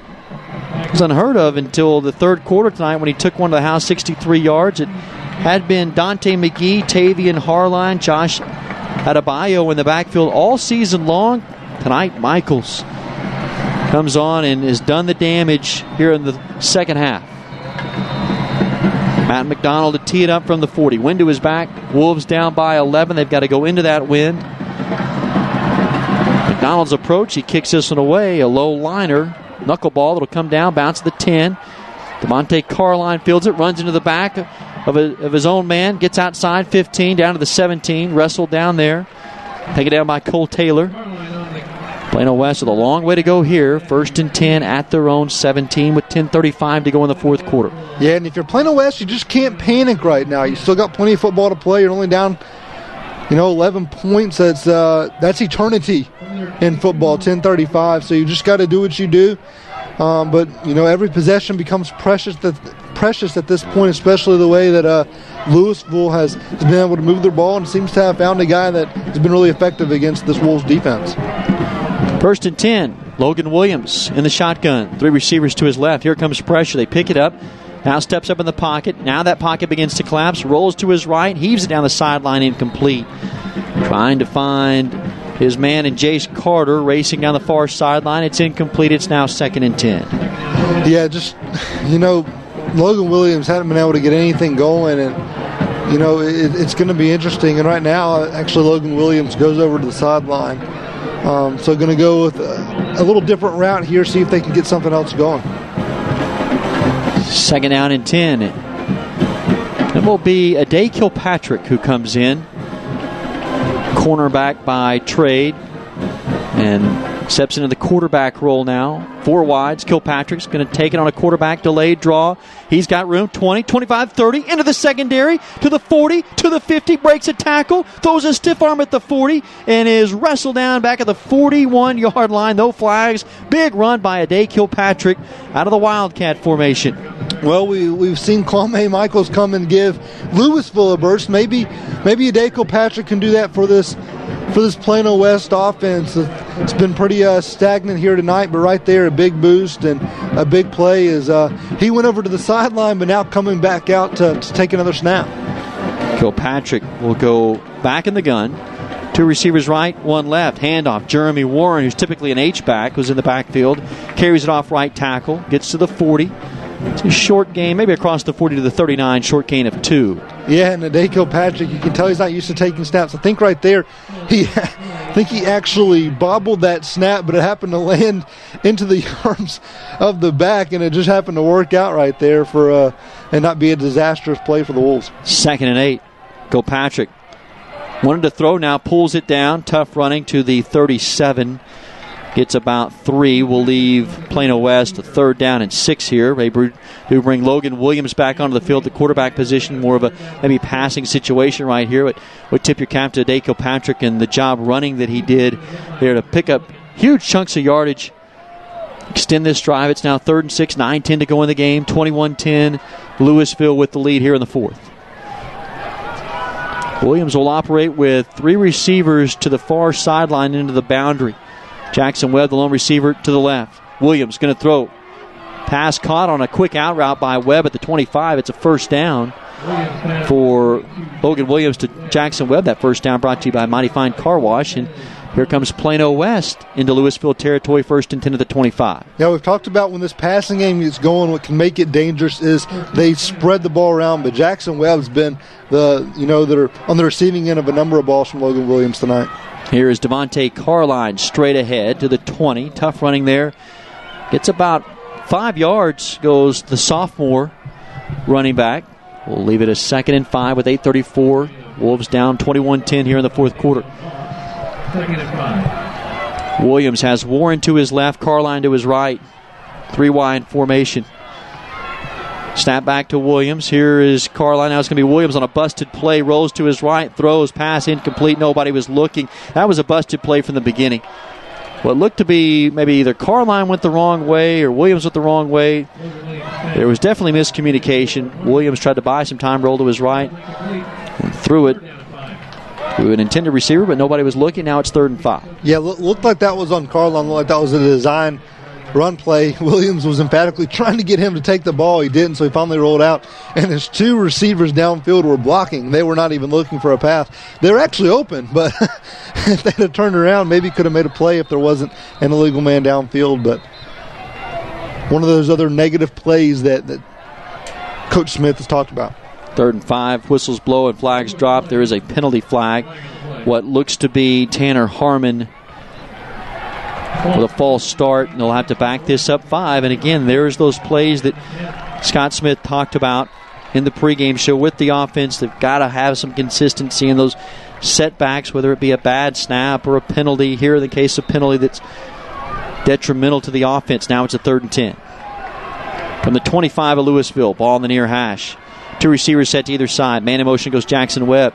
Williams to throw, pressure coming, trying to escape, throws, pass incomplete. Very close to being in the grasp there as he threw that one, trying to hit his intended target in Matthew Dean. And now a 4th and 10 from the 25 of Lewisville. Here comes Alistair Stark out one more time. Boy, this is a long field goal into the teeth of this win. A lot of confidence in Stark tonight. Stark hit one from 40 on his last attempt. This one will be from 43. If he can make it, you can make this a 1-possession game, touchdown and 2-point conversion away from tying this. So big kick right here. Into about a 15-mile-per-hour wind from the near hash. Good snap. The hold is down. The kick is up. End over end. It's long enough at far left.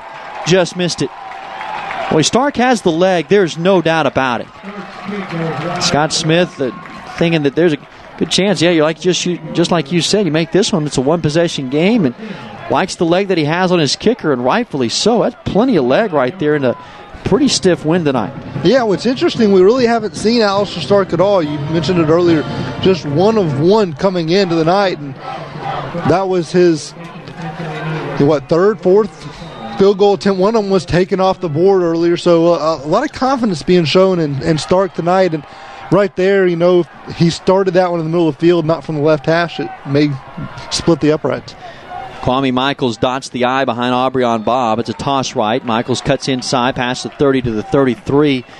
It's a tough gain of 7 yards, and boy, Michaels, a kid that had not had a carry all season long, has done the damage here in the second half. 63-yard touchdown run, 31-yard touchdown run, and now here a gain of 7. As now the clock becomes a factor. 7:38 to go in the game and counting. 21-10 Lewisville here in the fourth. Bob will let this play clock roll down all the way to 10 now. Taking his time, under center. Toss left, Michaels. Bounces outside to the 35. Has first down. Lowers his shoulders. Runs over a man at the 40. Oh, he's shown the ability to run with a physical nature. Has breakaway speed. And, well, you may be looking at the future of this Lewisville football program. He's been mighty impressive here in this second half, and it just feels like a whole different ball game. Even though the score was only 7-6, it kind of felt in that first half like this was a game that Plano West had under control. But here in the second half, behind the running of Kwame Michaels, it's been all Lewisville. Clock now inside 7 minutes. 6:54 to go in the fourth quarter. 21-10 Lewisville. Michaels set to the left of Bob. Snap back. Zone read. Bob keeps it. He's stuffed in the backfield. Taken down by Plano West, Stephen Abebefe. Loss of a couple of yards on the play. Make it 3 yards back to their own 37. Yeah, Stephen Abebefe in there because his brother Caleb, who's been such an impactful player here these past few weeks for this Wolves defense, was injured, taken off, has not returned. And he's going to be a guy that they'll miss the rest of the way here tonight, and something to look at as the season goes forward. Second down and 13 from their own 36-yard line. Michaels again dots the I. Bob goes under center. Toss left. Michaels stutter steps, bounces outside. He has stiff arm and gets outside, turns the corner at the 40 to the 41. He turns what was going to be a loss of a couple of yards into a gain of about 4, possibly 5, and makes it a third down. And it's still a long 8, but much more manageable than what it was going to be, maybe about a 3rd and 15. Yeah, I mean, he had absolutely nothing there. Just kept fighting his way, got a stiff arm, kept trying to bounce away to the outside, finally got over around the edge and used that quickness to get there and just get up the sideline a little bit before he's forced out of bounds and pick up some very valuable yards. Make it a third down and 6. They're going to let this play clock roll inside 5, down to 4, 5:55 left to go in the fourth quarter, and now they'll burn a timeout here. Lewisville would have just 1 timeout remaining. 21-10 our score. Plano West trails by 11 with 5:55 to go. Short break here from Max Goldsmith Stadium.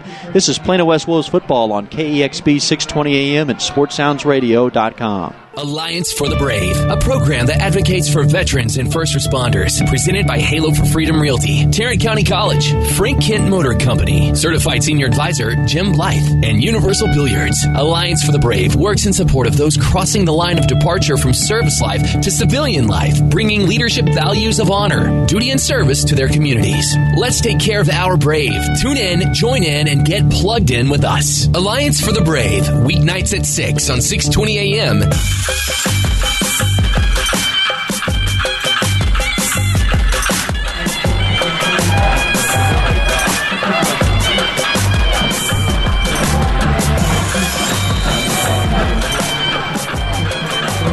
Out of the timeout, third down and 7 for Lewisville from their own 44-yard line. 21-10, Farmers on top. Late fourth quarter now at 5:55 to go. Critical play coming up right here. Aubrey-on Bob in the gun. Snap back. He's going to keep it. Starts right. Cuts back inside. He is stood up. He's going to be stuffed in the backfield. Mohamed Sanogo led the charge along with Titus Wall. Wall lost his helmet in the process. But it's a loss of a yard, and now it's a fourth down. Plano West does have all 3 of their timeouts. The clock is stopped at 5:48 to go in the fourth quarter. There's not been a timeout called, although the clock is stopped at 5:48. So fourth down. Yeah, the Lewisville coaches are Greg Miller pleading for this clock to start burning. Emphatically comes out to the bottom of the numbers, hands flailing in the air, begging for the clock to start. Now it does. Here's the punt. It gets away at the 32, takes a Lewisville bounce past the 20 to the 10, all the way inside the 10 down to the 9-yard line. Boy, was that a fortuitous bounce for Lewisville. And the Wolves now have it deep in their own territory. They've got 90 yards to go, down by 11 with 5:28 to go in the fourth. Yep, time's certainly not on Plano West side, but they're not done quite yet. You know, you got 5:30 to go, 5:28. Plenty of time, but you've got to take advantage of every possession you get. This is a critical possession. Plano West cannot afford to really turn the ball back over to Lewisville without putting some points on the board last time. Just barely missed a field goal off the foot of Alistair Stark into the teeth of this wind that's really howling out there here tonight. Here is Williams on a 1st and 10. Trips to his right, escaping pressure, rolling right, buying time, throws, pass caught by Dean at the 15. Spun down at the 17-yard line goes Matthew Dean. Williams had to run for his life tonight. He has had a lot of pressure out of that 3-4 defensive look from Lewisville. And it's really a shame, too, because we've seen whenever he gets time with this talented, core of receivers that the Wolves have, they can really, be a real weapon for this offense. There just hasn't been enough time to throw the ball down the field. 2nd down and 3. Pass far side. Short little hitch route. Pass caught by Jace Carter. Has the first down at the 24. Move the chains. First down brought to you by Buford Roofing and Construction. 4:51 to go in the fourth. Plano West down by 11. Desperate need of a drive here in the fourth quarter. 3 receivers left. Webb, the lone receiver to the far right. Williams back to the air, has time, throws, pass high. Looking for Webb over the middle. He had him open at the 35, just overshot his intended target. And it leaves Plano West as 2nd and 10. Yeah, and you might say, if the offensive line is not able to give Williams enough time to survey the defense, maybe go to a quick passing game, throw it out wide, but that really hasn't been what this team does. They're a team that's predicated on that mid-range to long passing game, and there's just not enough time to run those routes down the field. 2nd and 10. Williams going to throw. Pump fakes now going deep down the near sideline, incomplete. Overshot Webb. Well, he had him there. He had a step on the corner in Cortez Thomas, a 3-year letterman, and Webb blew past him. Webb has tremendous speed. But that pass just overshot him. Missed opportunity. Now it's 3rd and 10. Yeah, that was a little hitch and go, looked like, from Jackson Webb. And I was able to allow him to get some separation on that route. Pretty good route right there. Just let him a little too much. 3rd and 10. Williams back in the gun. Going to throw again. Great protection up front. Throws, pass incomplete. Dropped by Matthew Dean. Crossing pattern over the middle at the 35. Just could not hang on to it. Maybe a bit past his outstretched arms. Got his fingertips on it. Will leave Plano West a 4th and 10. They do bring the punting unit on here with 4:31 to go in the game and down by 11. And you got to think here that they're looking for a good punt and either 3 and out or turnover, as you were down to, well, you'd be lucky to get 2 more possessions here, and this is a 2-possession game. No returner for Lewisville. High snap. Stark gets it down, punts this one. It's a knuckleball of a kick that comes down at the 48, bounces into Lewisville territory, skips past the 45 and dies at the 42. There is a flag, and boy, Alistair Stark is in some pain. He's down, hunched over at the 11. This would make you think, obviously, roughing the kicker, and well, it may turn into a first down here for Plano West. Personal foul, it is. And it looks like more like Stark is grabbing his arm or his wrist. It was not his leg that was hit, apparently. He may have gotten hit and on the fall put his arm down to kind of break the fall and maybe landed on something a little awkwardly right there. But you certainly hope his leg's okay, because they may need him here. We talk about a 11-point game. You may need him to kick a field goal to possibly tie if you can get a touchdown and a 2-point conversion. It is a first down here for Plano West at their own 40. New life. Williams back to the air. Here comes pressure from behind. Throws over the middle. Pass incomplete. Oh, he had his man open. And Tanner Harmon. Harmon nearly off the deflection. He dropped it, and it rolled off the back of Trenton Pickett, who had his back turned to Harmon. And Harmon alertly nearly made that grab off of Harmon's back. It's incomplete at the 40, though. Wow. That was the oddest sequence of events, and Harmon nearly turned that into a spectacular catch. Yeah, and Harmon should have had it to begin with. Hit him right there, a ball that I'm sure he would tell you that he should have grabbed and almost made up for it in a hurry. 2nd and 10 from their own 40, down by 11, 4:12 to go in the fourth. High snap. Williams brings it down, heaves it far side, pass tipped, incomplete at the 48. Always nearly picked off by Logan Franklin over on the far side, or rather Shaq Miller, the outside linebacker, nearly picked it. And if he does, there's nothing but green turf in front of him. It's incomplete now. It's 3rd and 10. Yeah, big play right here for Plano West, and if you don't pick it up, you have to wonder, what do you do if you're Scott Smith? 4 minutes, 6 seconds to go. You're not as deep as you were, so maybe you think it's 4-down territory. From the gun, 3 receivers left, 1 right. Williams to throw. Eludes pressure, rolls to his right, deep down the right sideline, way over his intended target. Throwing it for Jace Carter up the far sideline. So it comes down to this, 4th and 10. They will elect to kick it. There is exactly 4:01 to go in the fourth. Plano West down by 11. Here's Alistair Stark back onto the field. He'll kick this away from his own 26. There is nobody back. Greg Miller is not taking any chances here on a fake punt, burning him. I think he'll trade the field position for no craziness. They are in a true defensive alignment. Here is Stark. He'll punt it away. Gets a booming kick away. This down to the 25. Bounces. Takes a Plano West roll to the 19. Will die there. 3:50 to go now in the game. Make it 3:48. Clock, a couple extra ticks there. Maybe trying to give Greg Miller a couple of seconds back after the clock had stopped earlier on a 3rd down that was not converted on a running play by Aubrey on Bob. The clock just stopped at 4:58. I bet a good 30, 45 seconds just stayed on the clock, and Miller emphatically wanted that clock rolling. Maybe a couple of seconds added back here, or rolled off rather. 3:48 to go, fourth quarter ball at the 20-yard line. Yeah, now if you're Plano West, you got to force a 3 and out. There's nothing else that's really an option right now if you're this defense. And, if you get an opportunity, try to stand the guy up and strip him. 1st and 10 from their own 20.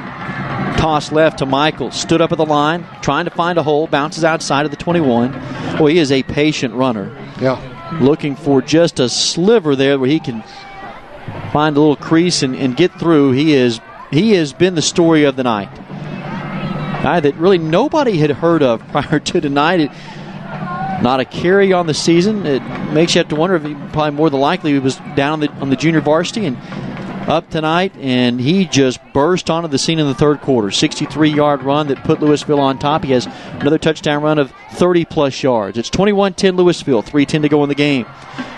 Bob goes under center on an I formation. Toss back to Michaels. Starts straight ahead, now bounces out right. Hit hard by Sonogo.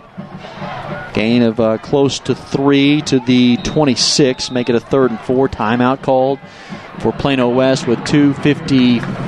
Should be 2:54. That clock continues to roll to 2:51. Boy, they're trying to do everything they can to make that up for Greg Miller here at his home field here at Max Goldsmith Stadium. But they do get a timeout. 2:51 to go in the game. What really comes down to this, 3rd and 4. You've got to make a stop here. You've got to think of get a first down. Plano West has now 2 timeouts left. It really comes down to this for Plano West. They're going to have a chance to make a dramatic comeback. Oh, no doubt about it. You got to get a stop, get a quick score, and see if you can get an onside kick. And if you can do all that, maybe keep both of those 2 timeouts in your hip pocket. Although I'm sure that this is going to be a run play from Lewisville, and you'll spin another one here in just a few seconds. If you are able to get a stop, it's going to come down to some heroics. Some things are going to certainly have to go your way here late in this fourth quarter, but crazier things have happened. We've seen this Plano West team fight from behind and make what looked to be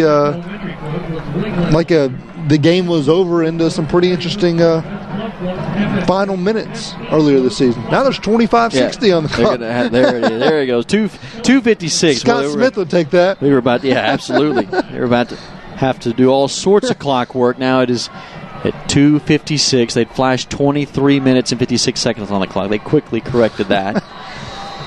It's been a long night for everybody, for the clock operator as well. Homecoming festivities tonight extended this one a little bit later than anticipated. Here we go on a third down. Toss to Michaels.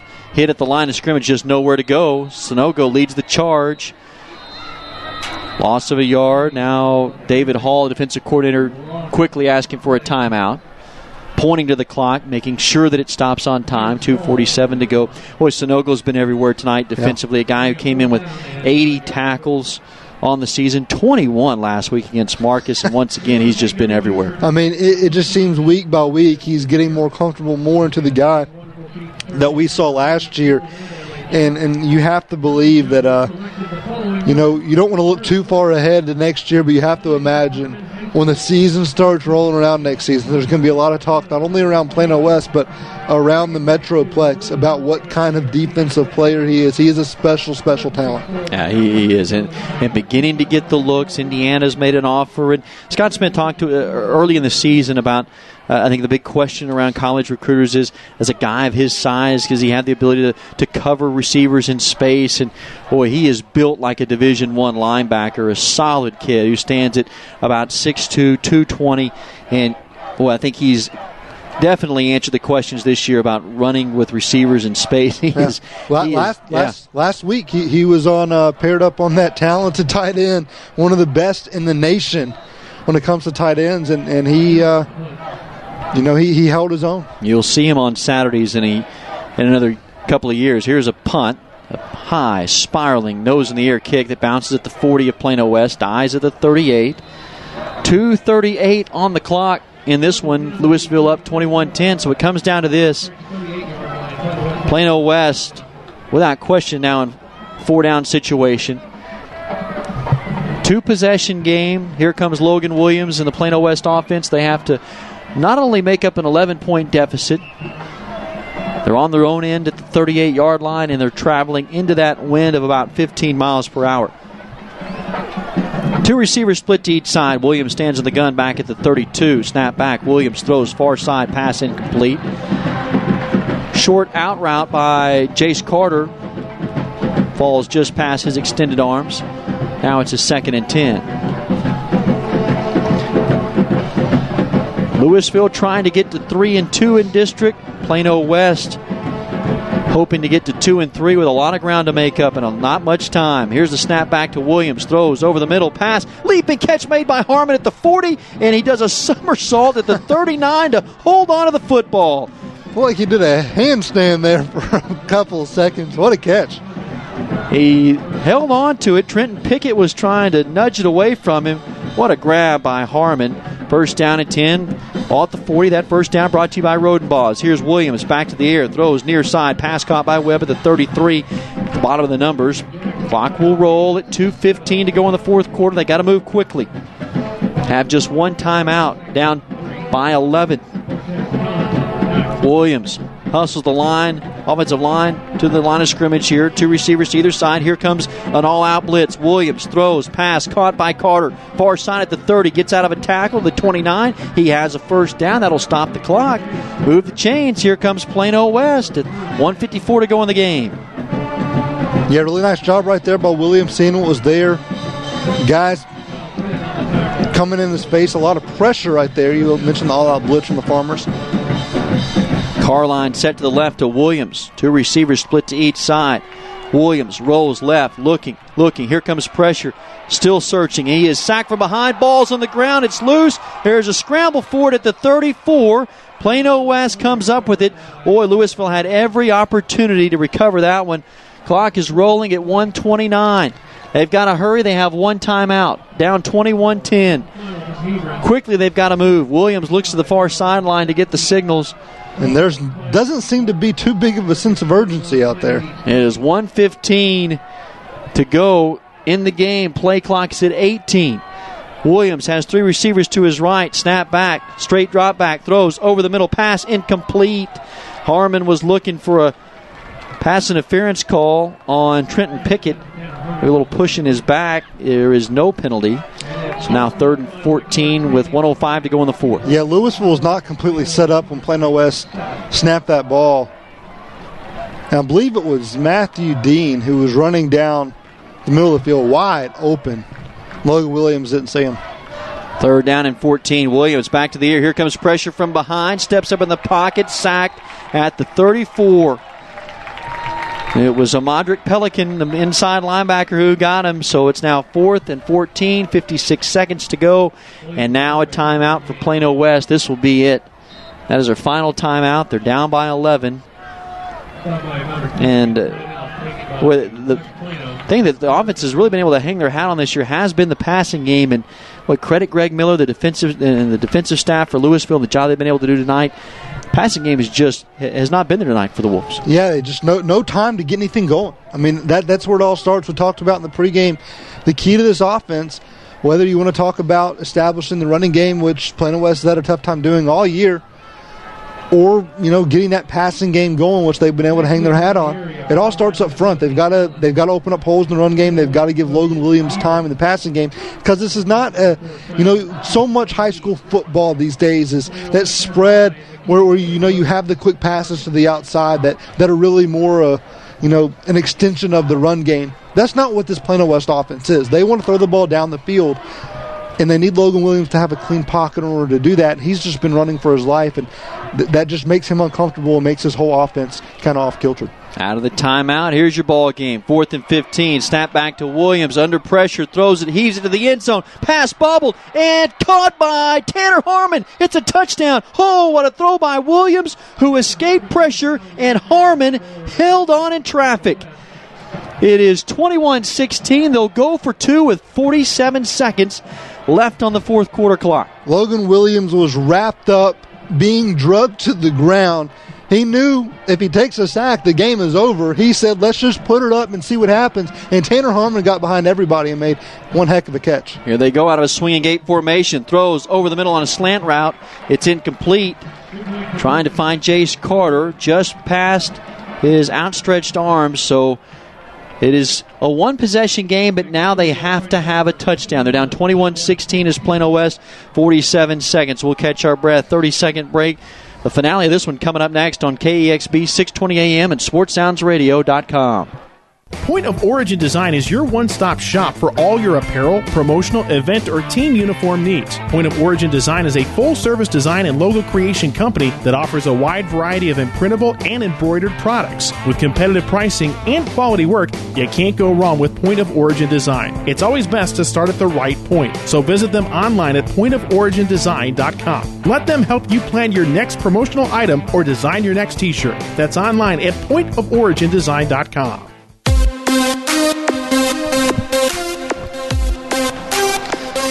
Well, this one's not over yet. 21-16. Plano West is down by 5 with 47 seconds to go on a 4th down and 14 from the 35-yard line.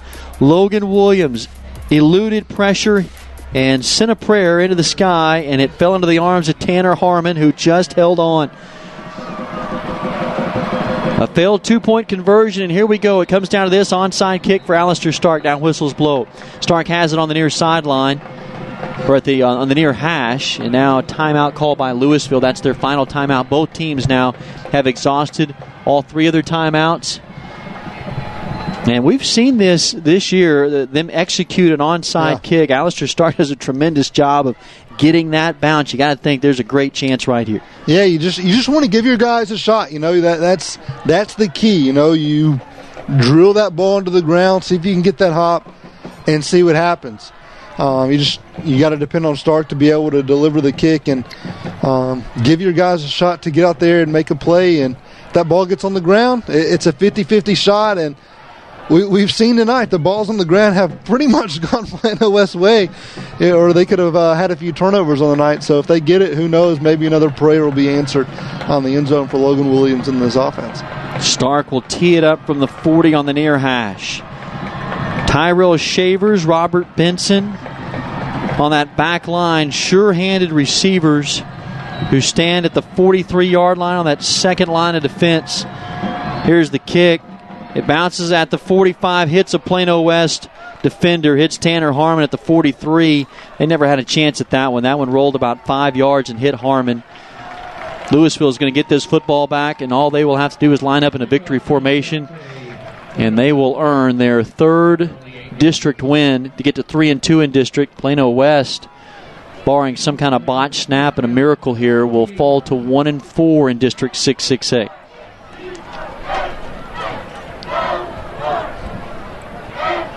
Lewisville's offense now on the field after that penalty. Wolves will get ready for Hebron next week. They'll have Hebron, Allen, and Flower Mound left on the schedule. Well, here's Aubryon Bob, who comes out in a victory formation. A couple of running backs stacked in behind him at the 48-yard line of Plano West. He'll just take a knee. Good snap. He gets a knee down, and at 38 seconds, that clock will roll. They won't have to snap it again. Game clock at 33. Play clock now at 40. Just begins to roll, so that will be it. Lewisville will win this one on homecoming night at Max Goldsmith Stadium. It was a thriller. Defensive showdown. The difference tonight, Kwame Michaels, who had his first carry of the season in the third quarter. He went 63 yards to the house, and he was the difference maker tonight as Lewisville comes away with a 21-16 win over Plano West. Clock at 5 seconds, down to 4. Teams have already come out at midfield to exchange handshakes, and now the clock strikes 0, and Lewisville gets the win tonight, 21-16, as Plano West falls on the road. Take a break. We come back. The Roden Boss Flooring American Appliances postgame show is coming up next on KEXB 620 AM and SportsSoundsRadio.com. Hey, Plano ISD football fans. Mari Buford with Buford Roofing and Construction. Living in Texas, you are no stranger to the Texas heat. Would you like to cut your AC heating bill up to 50%?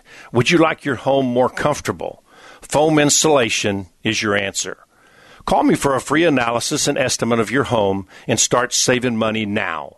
We can be reached at 817-329-ROOF or at our website, BufordRoofing.com. Shell experts here with a pitching machine and a shield to demonstrate the importance of protecting your engine. Think of me as an engine. The Shield is new Shell gasoline with 20% more nitrogen and rich cleaning agents than before. And the baseballs are gunk that attack intake valves and fuel injectors. Come on, gunk, is that all you got? Gunk is out of here. New Shell nitrogen-enriched gasolines. No other gasoline protects your engine better. For quality auto service and repair, see the folks at Flat Shell on Preston Road at I-635. Rodenbaugh's, located at 102 West Main Street in Allen, has all of your appliance and floor covering needs. Rodenbaugh's offers expert sales and installation on carpet, wood, ceramic, marble, and vinyl flooring. The appliance showroom displays state-of-the-art name-brand home appliances. As always, Rodenbaugh's backs up their knowledgeable sales with factory-trained service technicians. Rodenbaugh's, Allen's oldest business, family-owned and operated since 1962.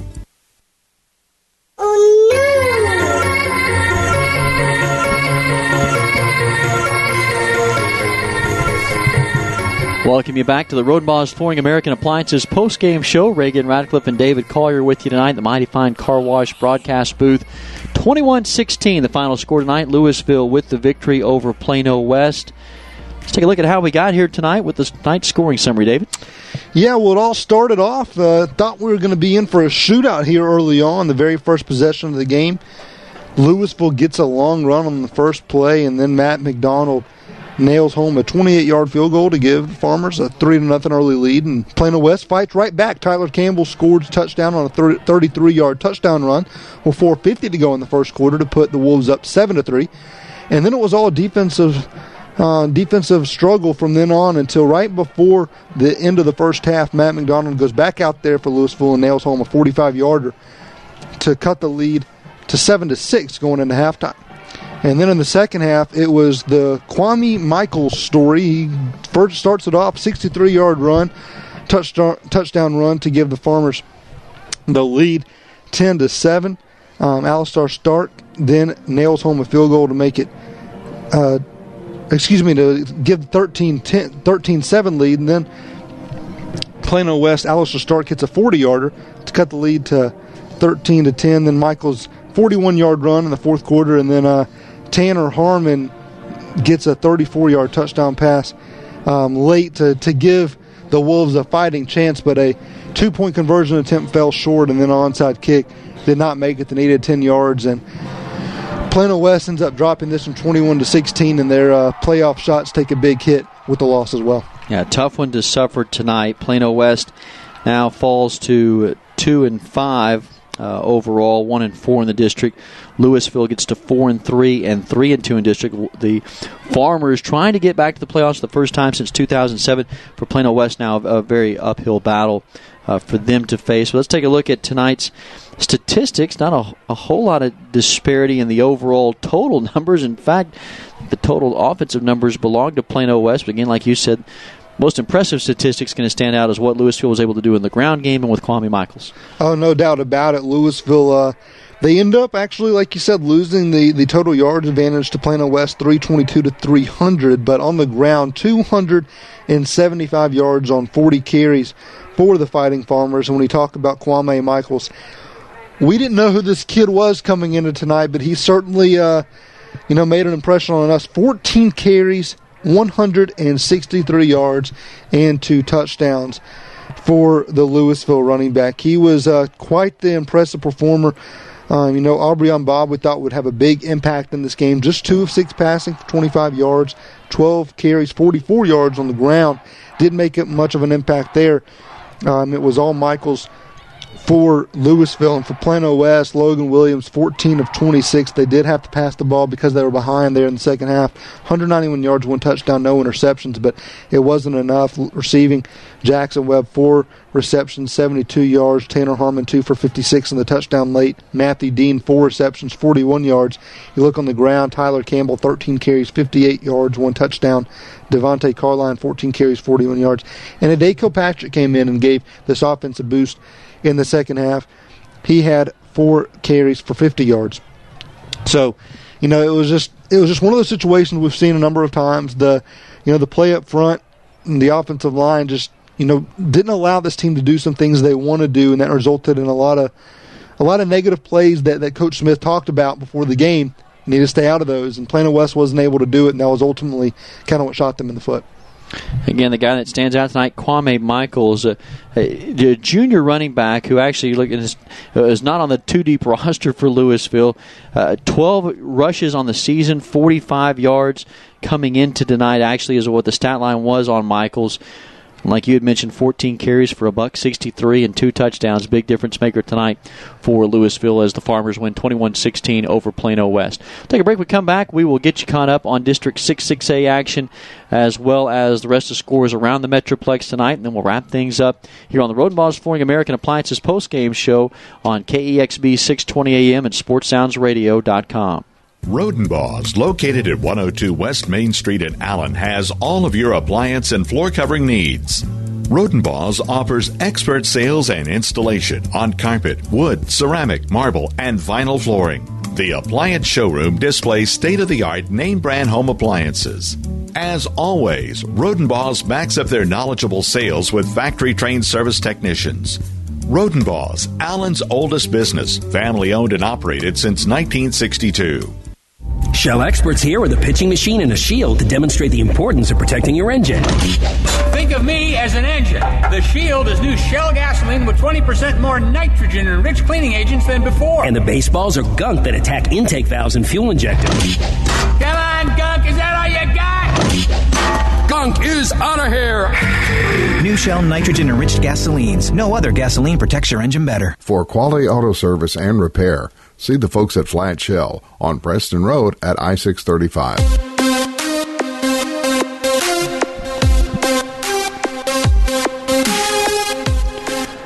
We welcome you back to the Mighty Fine Car Wash broadcast booth and the Road and Balls Flooring American Appliances postgame show. Reagan Ratcliffe and David Collier with you tonight. Tough one for Plano West to swallow this evening for a 21-16 loss to Lewisville. Plano West now falls to 2-5 overall, 1-4 in the district. as Lewisville gets the win. They are now 4-3 and 3-2 in District 6-6A. Let's take you around scores across the area. Let's begin right here in District 6-6A action. Some important games tonight. One that we kept an eye on throughout the evening, McKinney Boyd and Plano. And Boyd with the win. It was 7-7 in the third quarter. Boyd comes back. They win 21-7. So Plano West done no favors tonight by McKinney Boyd. They were in hopes of a win tonight and then a loss by Boyd. They don't get either as Boyd gets that win. Elsewhere, Marcus over Plano East. That was a big showdown tonight. Probably the marquee matchup in the district. Marcus with the win, 41-20 over East. Marcus remains their only blemish on the season, as that loss to Allen a couple of weeks ago. East loses their second game in the district. And then one other game, Hebron, a team that Plano West will see next Friday night at Clark Stadium. They are big winners tonight over Flower Mound, 45-17. And David, you got to look around the rest of the Metroplex. Yeah, we'll start things off in District 4-6A, where Arlington Martin destroys Arlington Bowie, 61-21 the final there. Arlington Lamar's up big over Arlington in the fourth quarter, 44-21 is the score at Maverick Stadium at UTA. Arlington Sam Houston is a 42-35 winner over Fort Worth Pascal. And in District 5-6A, Keller wins a thriller over Keller Timber Creek, 41-38 the final there at Keller ISD Athletic Complex. Denton Ryan wins it in another close game, 24-21 over Keller Fossil Ridge. And Trophy Club Byron Nelson's 28-10 winners over Justin Northwest. Jumping down to District 7-6A, Coppell wins it big over Ridgeland, 46-27. Colleyville Heritage blows out Hearst LD Bell, 52-3. And Euless Trinity wins a thriller over South Lake Carroll, 37-35 is the final in that one. In District 8-6A, Midlothian wins over Duncanville, 17-14. Cedar Hill defeats Grand Prairie, 35-7. And DeSoto, we talked about them. They didn't start the way they wanted, but they still have a lot of talent, and they still are very capable of winning big games. And they did tonight over South Grand Prairie, 48-31 is the final in that one. In District 9-6A, Jesuit all over Irving Nimitz, 40-0. District 10-6A, Mesquite wins it over Richardson Berkner, 59-28. North Mesquite blows out Richardson Pierce, 61-7. Highland Park all over Lake Collins, 34-6. And Mesquite Horn wins it over Richardson, 37-20. In District 11-6A action, Garland wins is on top in a thriller, 47-44 over Tyler Lee. That game still being played in the fourth quarter over at Garland's Williams Stadium. Rockwall up on Saxey, 51-41 in the fourth quarter as well.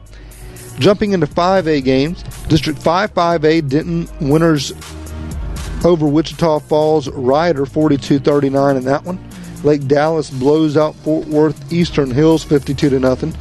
Frisco Wakeland wins a thriller over Frisco Centennial, 35-28. And Frisco all over Frisco Independent, 65-0 at Toyota Stadium is the final there. And in District 10 5A action, McKinney North blows out McKinney, 52-21. Prosper on top defeats Wiley, 48-27. And Wiley East defeats Lovejoy. The game we talked about, the offense that cannot be stopped. They win at 42-28. In that one, District 12 5A, Terrell defeats Forney, 55-39. And Mesquite Poteet defeats Royce City, 25-20 in a close one there. District 14 5A action, Mansfield Lake Ridge defeats Red Oak, 48-24.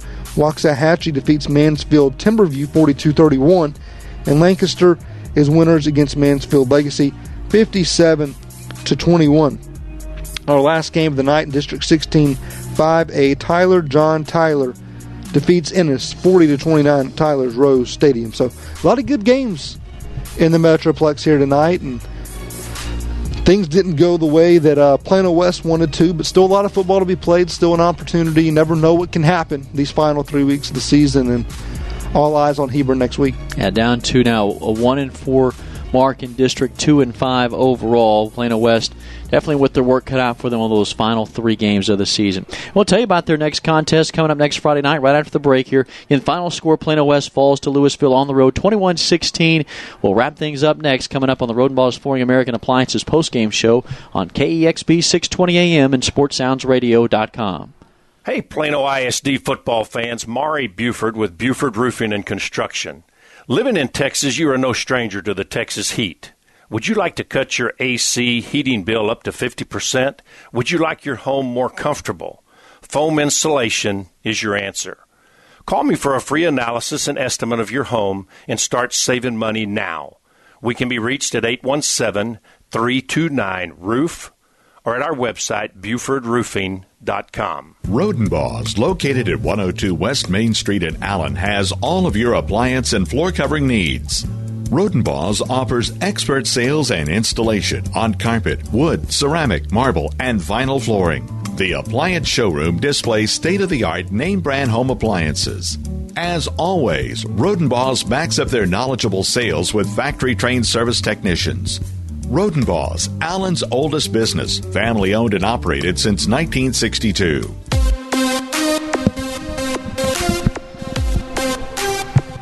Welcome you back to Max Goldsmith Stadium, our final segment on the Rodenbaugh's Flooring American Appliances post-game show. Reagan Ratcliffe and David Collier with you tonight from the Mighty Fine Car Wash broadcast booth. And tough one tonight to lose on the road, 21-16 to Lewisville. Two teams really vying to keep their playoff hopes alive. Lewisville does just that. Well, for Plano West now, not out of it yet, but a huge uphill battle to face over these final three games. No doubt about it. I mean, it all starts with, a game that probably before the season you're thinking is a surefire win. But Hebron's played a little bit better as of late. They got a big win tonight, put up a lot of points on the scoreboard. That's not going to be an easy out by any means. And you just got to see what you can do, try to improve week by week, see if you can, finish off the season with as many wins as possible and see what happens around the district. Crazy things can happen in football. You never know when injuries impact teams or anything like that. So you keep playing, keep trekking along, and at the end of the year, see if it's good enough. But certainly a big missed opportunity here tonight. Plano West falling 21-16 to Lewisville on the road tonight as they fall to 2-5 on the season, 1-4 in district. And so, but our next broadcast, it will come to you next Friday night as the Wolves return home to take on the Hebron Hawks at Clark Stadium. We'll be on the air with the pregame show at 7 p.m. and then kickoff scheduled for 7:30. Well, until then, from our broadcast partner, David Collier, I'm Reagan Ratcliffe. Our final score for Max Goldsmith Stadium, Plano West falls to Lewisville 21-16. Until next time, good night and God bless. Plano West Wolves football is on KEXB AM 620 and SportsSoundsRadio.com. This broadcast of Plano ISD football featuring the Plano West Wolves is sponsored by Mighty Fine Car Wash, serving fans of Plano ISD athletics for 34 years with 2 locations in Plano. Custer Road at 15th Street and Preston Road just north of Spring Creek Parkway. Buford Roofing and Construction. When you use Buford Roofing and Construction, you can consider yourself protected and customer satisfaction is guaranteed. Rodenbaugh's Flooring America and Appliances on Main Street in downtown Allen, serving the folks of Collin County for more than 50 years. Point of Origin Design, providing screen printing, embroidery, and design services online at pointoforigindesign.com. Flat Shell Auto Service and Repair Center on Preston Road at I-635. Plano ISD football featuring the Plano West Wolves is a presentation of KEXB AM 620 and SportsSoundsRadio.com.